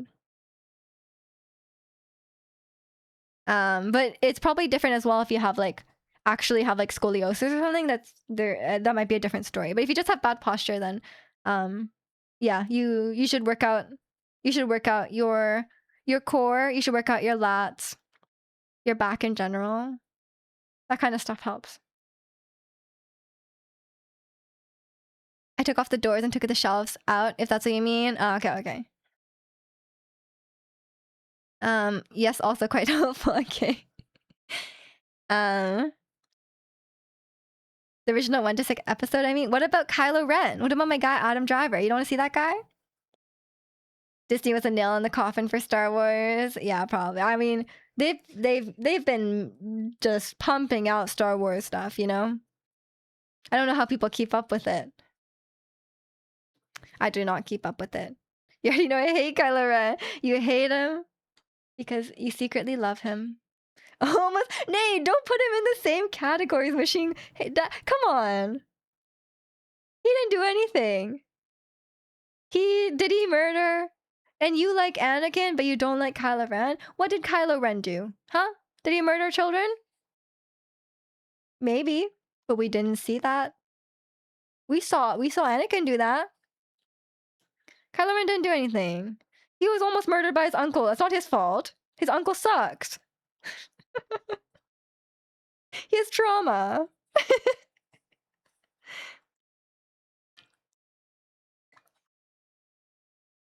Kylo Ren is actually real.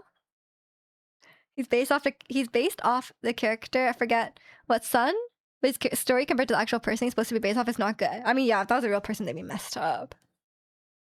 He didn't do anything. He's not notable. Oh, he did some stuff. He killed Han Solo. That's not nothing. That's a big guy he killed. He killed Han Solo. And, he killed Snoke. He killed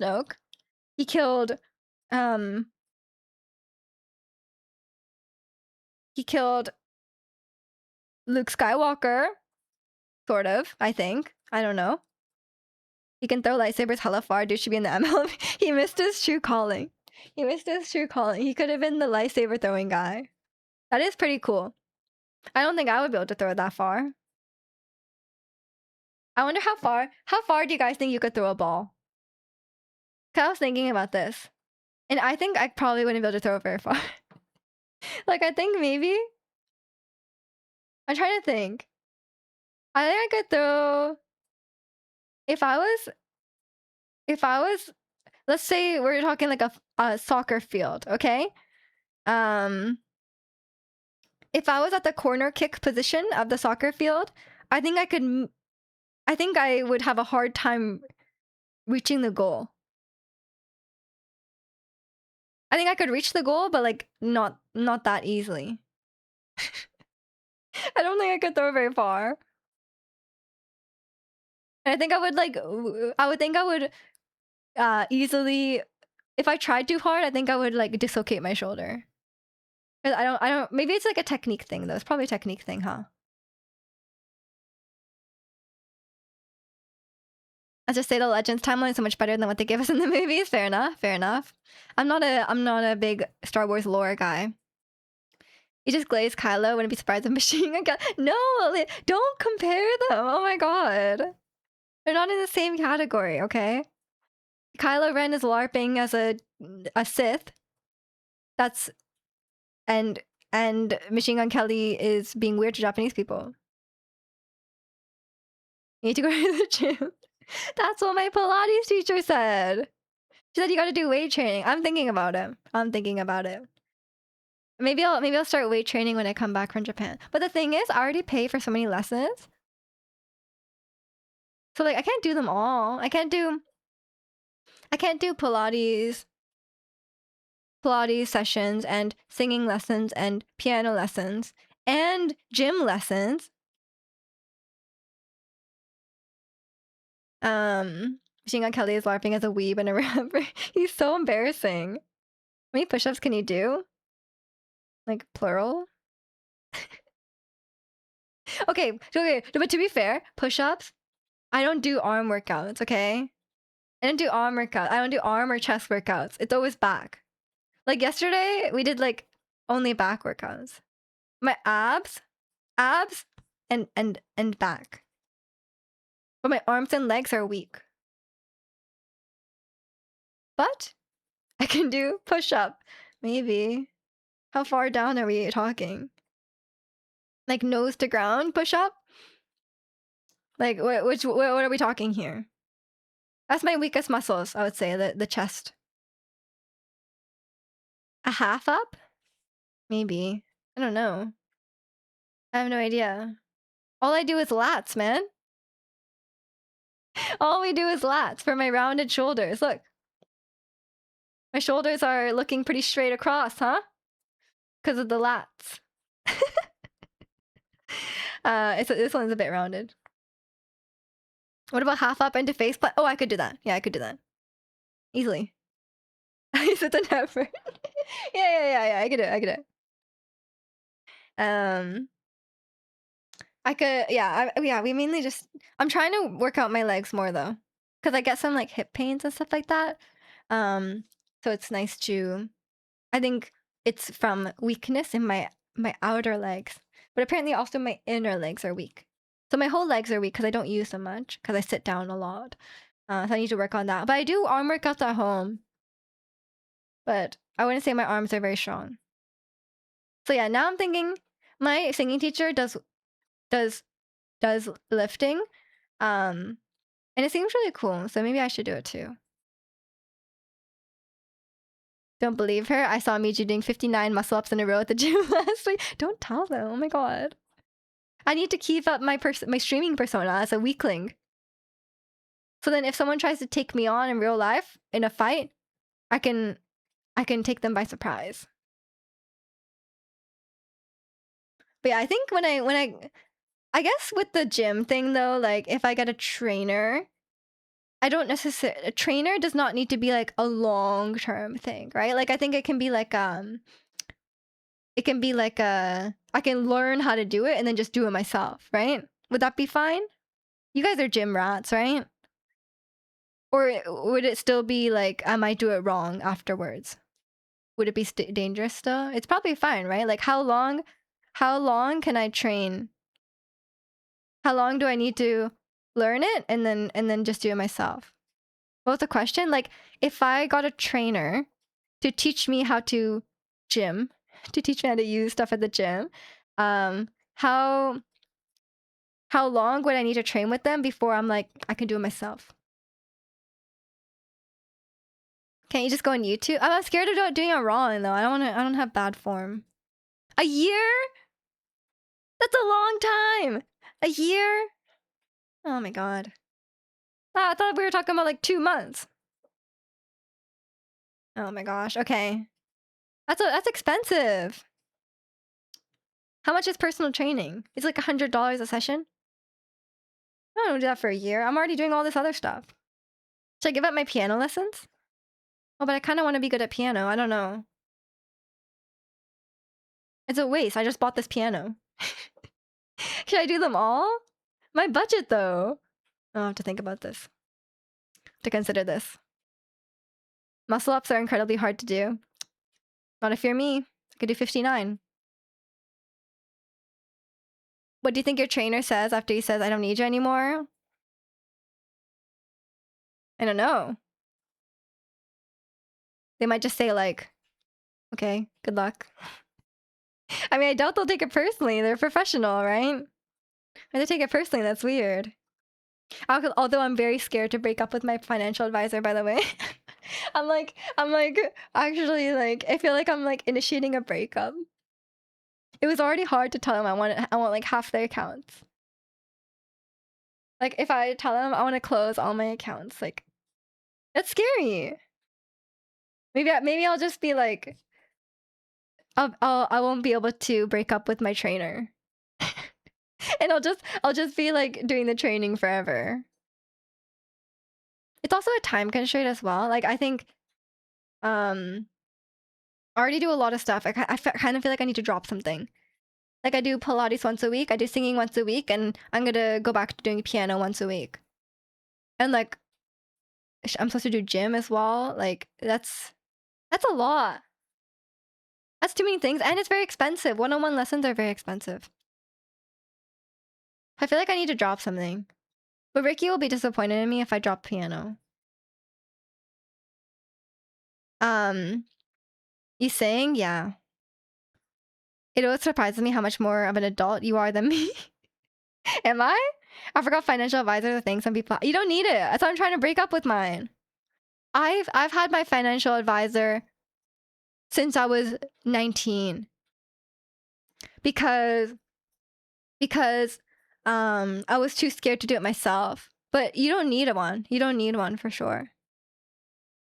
Just invest your money without them. It's cheaper. Why can't you break up? Because it's awkward. It's awkward to have that conversation. Also, I just kind of forgot about it. It's like I wasn't really thinking about it, and then I found out that, you know, it's very expensive over the long term. Could it break? It's hard. I'm actually not a non-confrontational person, but I think breakups are very difficult to initiate, no? I think I'd rather get broken up with. Because at least you don't have to do it. Ring muscle ups are even harder. Oh, true. Yeah, because it's like not stable. What kind of music? Mainly, I was learning classical for a while. But these days we've been doing like musical theater or like just pop songs as well. I wanna be able to do both. Get good at breakups and do it over stacks. I should just send him an email, huh? But he's been helping me for like since I was 19. It's a long time. It's a financial advisor, a lawyer. No. Different than a lawyer.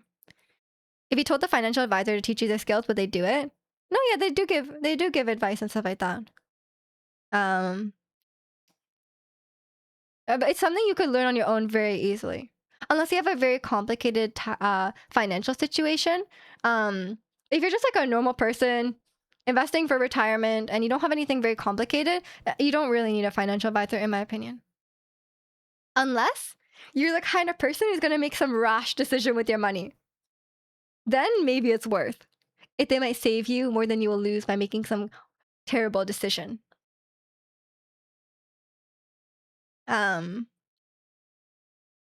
Get good at breakups and muscle ups.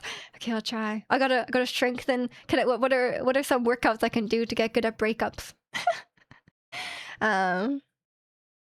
You say, hey, thank you for teaching me all these years. A proper method having my finances in check. I'm gonna take the knowledge you taught me and continue myself. If I have problems, I'll be sure to come back to you.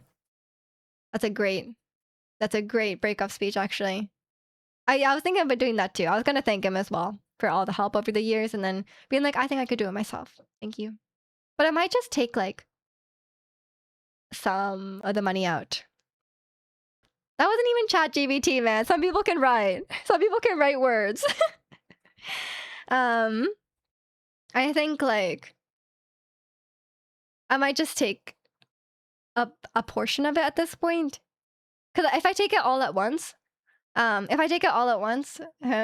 won't get into the weeds on it, but there'll be a lot of capital gains, right? And that's a lot of taxes to pay. I'm thinking they would be like, nah, this is exclusive knowledge. I need your money if asked. I'm sure some would. Mine wouldn't. He's very nice. They get commission, don't they? They get pushy when trying to leave. Yeah, they do get commission. Mine is pretty chill though. A lot of times they'll try to sell you like life insurance and stuff like that. But mine was really chill. He's like, oh yeah, I'm supposed to sell you this life insurance, but like you're like, this was like a long time ago. He was like, you're 20, you do not need life insurance. Like, do not buy this. And I was like, thanks, man.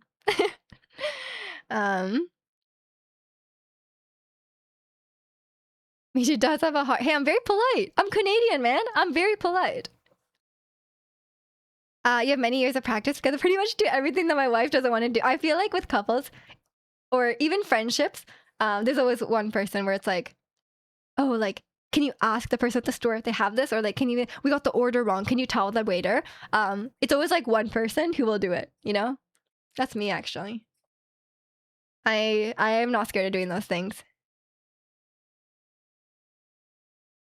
Don't make too much capital gains. I know. I mean, I think the best thing to do is like spread it out a bit. Because then like you don't have a huge tax burden all at once. Not to get too into the weeds on it. I could get so nerdy about this. But yeah, welcome in, Trump. Before ChatGPT, all of us used their brains to rack up some such sentences. Some of us still do. Not scared of doing anything. My wife and older daughter make me buy them tampons. Yeah, as you should. I mean, I feel like it's kind of sad that like that's not the norm. Like I feel like that should be like baseline. That's like bare minimum.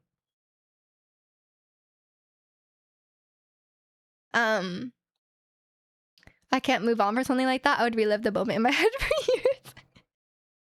Oh my god. That's not good. That's not good.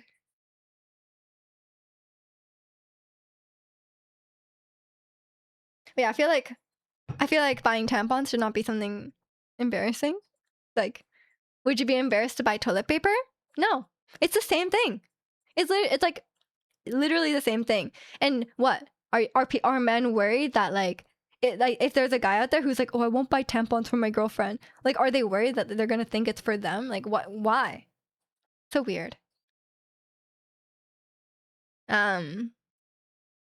My daughter already said to me that she's gonna reverse daddy issue. That's good. That means you're a good father. Honestly, don't think I've been the greatest father. Hey, no one's perfect though. I wouldn't be too hard on yourself. It sounds like you have a great relationship with your kids. And no one is a perfect parent. Everyone has some issues with their parents, right? But I think if you've been overall good, that's the best you can do. Just take the tampons as subject. You can do that as well. But I don't think there should be any embarrassment. I think that would be a deal breaker for me. If someone was like, I wouldn't buy tampons for you or our future daughter. If someone was like, oh, I wouldn't buy it. That would be a deal breaker. Like I would not date that person. Also, haven't been the greatest father. I once moved a sans piece from Sucrose to a newer character. How dare you? Only the best for your daughter. I shouldn't say that. I've stealing pieces from my children. I don't think most people would ask why you're purchasing because I expect the salesperson to be mature enough to know it's yeah, no, like it's not even like a thought that occurs to me. You know what I mean? Like imagine you go to the store and give the cashier only tampons. So I don't know if you buy some chips or drinks, it's not awkward. I think you're overthinking it, man. Why would it matter at all? I guarantee you, the cashier does not care. People buy tampons. People are buying condoms like every day. It does not matter. And like I said, it's the same thing as like toilet paper, right? Like you'd buy toilet paper without a second thought. Tampons are the same thing. They're like a necessity for a bodily function. Like it is what it is. But I think a lot of the people who are like would be really embarrassed about buying tampons are maybe like younger as well, which I understand. If you're like 16 and your mom is like, your sister needs tampons, go to the store for her, then I can understand the 16-year-old being embarrassed.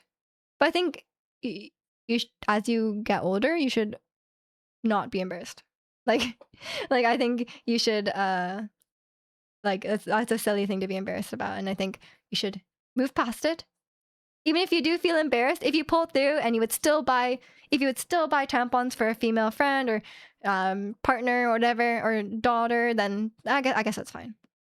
As long as you come through. But for my comfort, I mean, yeah, as long as you do it, you know what I mean? Like if you were dating someone or, you know, you had a daughter and they asked you to do it, and like as long as you do it, I carry my wife's purse all the time when she doesn't want to carry. I don't care what people think. Exactly, right? Good thing I never had to purchase a condom. That'd be so embarrassing. I guarantee you, the cashier will not care. But you can always go to a place with self-checkout. But yeah, it's I guarantee you, they've seen someone buying condoms every day of their of the time that they're working there. You know what I mean? The first time I bought my wife tampons, I had to go back to the store 3 times because they got the wrong. There are many kinds of tampons.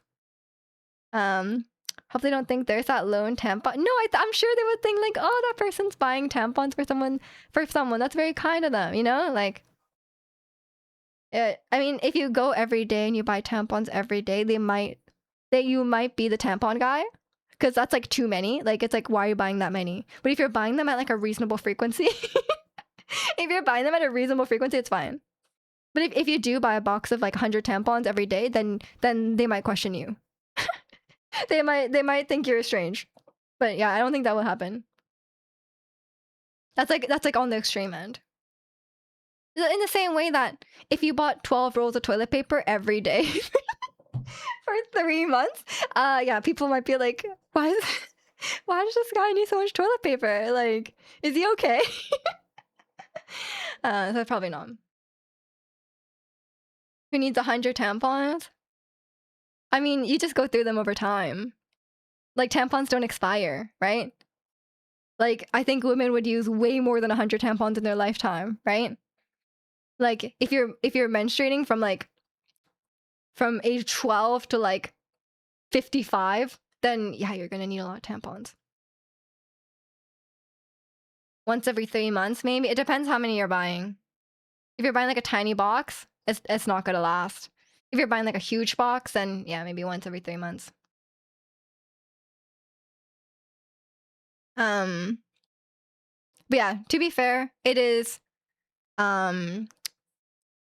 very, there are many. If you go to the tampon and pad aisle, it's okay, you can just send it again. If you go to the tampon and pad aisle, there's so many different kinds, and I've even bought the wrong kinds for myself. Like, even though it's for me and I know what I need, I've gotten something from the store and like been like, oh shoot, I bought like scented ones by accident, because like they look the same but like it just says like scented on the side. I'm like, oh, I don't want the scented ones. I don't like the scented ones. Or who wants a scented pad? I guess some people do. I don't know, but I'm like, that seems unnecessary.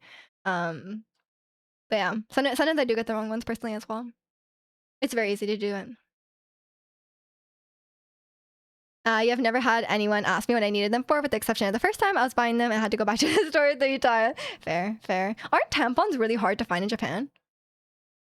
Apparently, like, pads are a lot more common in Japan. Apparently, it's really hard to find tampons. Or, like, there's, like, only, like, a few options usually. I mean, get it from Costco. Costco does sell tampons. Really good value. I think I've told this story before, but when I moved out, my mom was like, take all the tampons of the house. And I was like, and then she gave them to me. There were so many because she like bulk buys them from Costco. And I was like, why do you have so many? Like she gave me like 500 tampons and I still haven't gotten through them. Like I still have not gotten through them. Like all like various sizes as well. I was like, literally like when I moved out, I was like, where do I keep them? And my mom was like, oh, you have the most storage in the kitchen. Put them in the kitchen. I was like, I want to put them in the kitchen. So I ended up putting them under the bed because there were so many. She gave me like a lifetime supply, I swear. Which was nice though, because I didn't have to buy them. But it's pretty funny that it was like so many, and I like still am struggling to get through it. But yeah, I told you, my mom loves Costco. She was stocking up at Costco. If there's a foul smelling discharge, I can expect scented pant. I guess, yeah, but like, I'm really sensitive to like scents and stuff. I don't really like scented stuff. And sometimes scented pads are very strong smelling. And at that point, it's like, just change the pad more often, you know? Like if it's stinky, just change it more often, you know? I think like covering a smell with another smell like doesn't work. I can still smell the other smell. I have like for some reason I consider this a curse more than a blessing. I have a really strong sense of smell. So like I don't like scented things. Like if anyone's even wearing like a bit of perfume, I can smell it. I used to be able to smell in my old apartment. I think one of my neighbors wore like really strong perfume and I could smell when they left their apartment. Like I would just be sitting on my desk, which was like 20 feet from the door, and I could smell when they were leaving their house or entering their house because they walked past my door and I think they just wore like a lot of perfume. And sometimes I would open my window and it was so stinky. I'm like, can you not? Strong sense of smell, but people confirm you're stinky. Strong sense of smell and a strong smell. I'm very sensitive to smell. That's one of the reasons I don't like walking through like a Macy's perfume department. Yeah, same. I cannot deal with perfume in any way. I don't wear perfume, and I don't really like when people wear perfume. Unless like, and a lot of times people wear too much perfume. Like, you know, they say like you should only smell someone's perfume if you're like hugging them or like really close to them. You should not smell someone's perfume walking by. That's too much perfume. And usually people wear too much. Because I think like you get like after a while you cannot smell your own smell, right? So like you get used to it and then you apply more and then you apply more and then you're like, oh my god, you're an Axe body spray guy? Seriously? I hate all body sprays. All body sprays are too strong. Like, okay. I was like, are you like a 12-year-old boy? Oh my god. I mean, you guys must have, if you're a guy, you must have experienced like the high school boys' locker room. Even just walking past it when I was in high school was so strong. Just Axe body spray. I can't imagine I was not in there, but I can't imagine being in there. You don't wear fragrances often? Yeah, me neither. Me neither. And a lot of places these days are like fragrance free. Like if you go to like the doctor's office and stuff like that, like you're not allowed to wear fragrance, which I appreciate because I always find them too strong. My son's a Johnny Depp cologne guy. He says he likes the smell of douchebag in the morning. Great. Whenever someone puts on deodorant and you smell that so strong, I know that guy. I swear the guy used like 10 swipes of it. You know, usually sometimes it's like a spray deodorant. The spray deodorants are always like really strong smelling. Like even if you use like a really tiny amount of spray, it's still really strong. You also shower in the morning, sometimes at night too, not just at night. Oh yeah, we talked about this. The double shower people. Apparently, I was the minority of not showering twice a day. You need max 2 to 3 sweat. Yeah, yeah. Some people wear too much. I think it's the same with anything though. Like,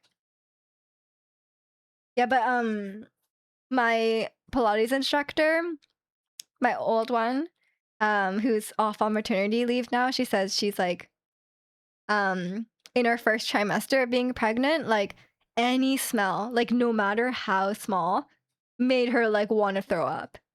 And I'm like, ooh, I hope that doesn't happen to me because like I already have a really strong sense of smell. I think I would not be able to go outside if scents made me throw up, you know? Like, how can you go anywhere?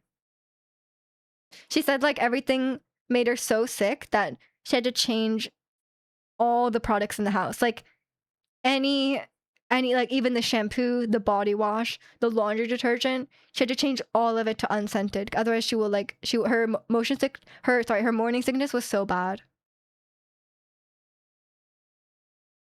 Helpful hint, if you smell yourself a little, others smell you a lot. Exactly. The only thing nowadays that makes me throw up violently is when I eat too much. I have not thrown up since I was a kid. But yeah, I actually never used to have problems with nausea before, but I don't know what changed. I guess maybe just getting older. I don't know. I do get nauseous kind of easily now. Mainly when I have an empty stomach, I get quite nauseous.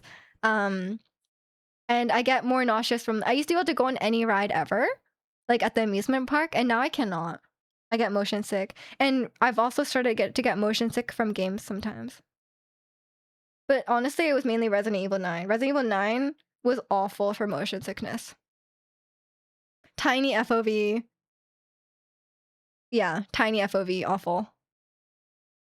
I used to not. I mean, I didn't really game a lot when I was younger, so it's hard to say, but I think I'm getting more nauseous now.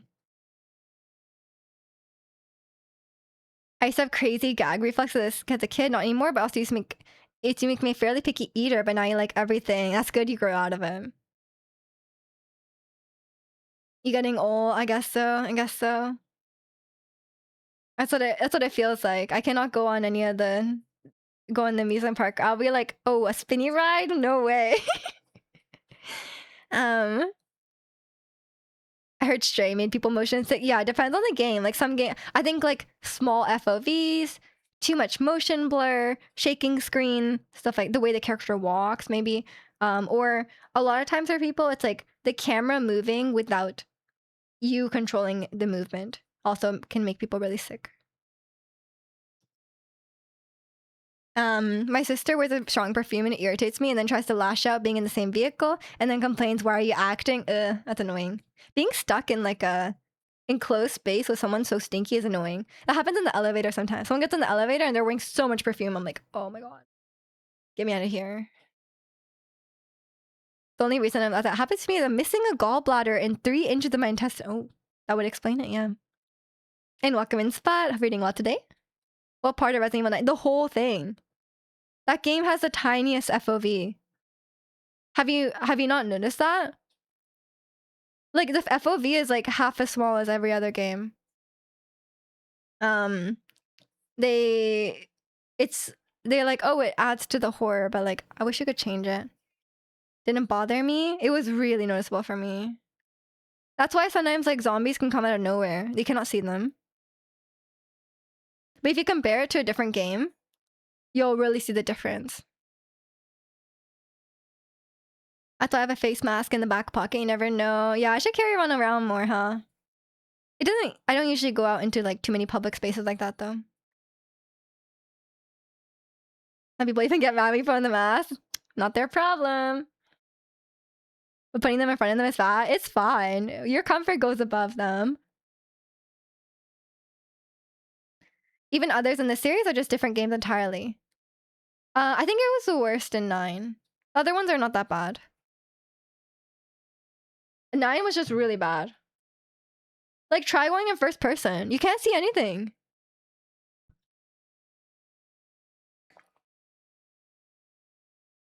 Even compare it to... Like, Resident Evil 8 was kind of small FOV, but Resident Evil 9 was so much smaller. But yeah, if you compare it to any other first person games, it's like um it's it's just a lot, it's a lot smaller FOV than any other game. You played Grace first person the whole run? Yeah, it's like that's why I like, for example, like when you run in first person with Grace, it feels very slow, right? It's because the FOV is so small. You basically have like tunnel vision, so like when you're running, it looks really slow. But she's actually not running that slow. It's the same as third person. In fact, wearing a mask is looked down upon where I am. I think people only think it's a 2020 thing, but I don't care. I mean, honestly, your own comfort comes first. Who cares? If they're offended, like, they're the ones being stinky. It's not your fault. I don't really care what, like, I don't really care what people think. I'm just gonna live my life. As long as I'm not bothering anyone, then let people do what they want. And them being offended is not me bothering them. It actually does not affect them. She's awful at running. Yeah, she is awful at running. That is fair. That is fair. But the FOV makes her feel slower.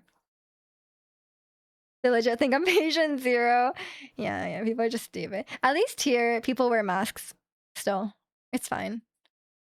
Like, I think now people will wear masks when they're sick. But I'm in Vancouver and we have a really high Asian population, so that probably also plays into it as well. If you're from like a really white place, then probably not. Or like I mean, I think it's a very Asian thing to wear masks like that. Asians love that, they do. And it's great. Like, people will wear a mask when they're sick, so they're not like sneezing everywhere, you know? Yeah, it's genius. And I'm so happy that people started wearing them here more. I wear masks a lot before 2020 because I thought they look cool. They do look cool. But it's annoying to breathe sometimes in them. Also, you should not wear masks apparently when there's like wildfire smoke, because it will inhibit your breathing even more.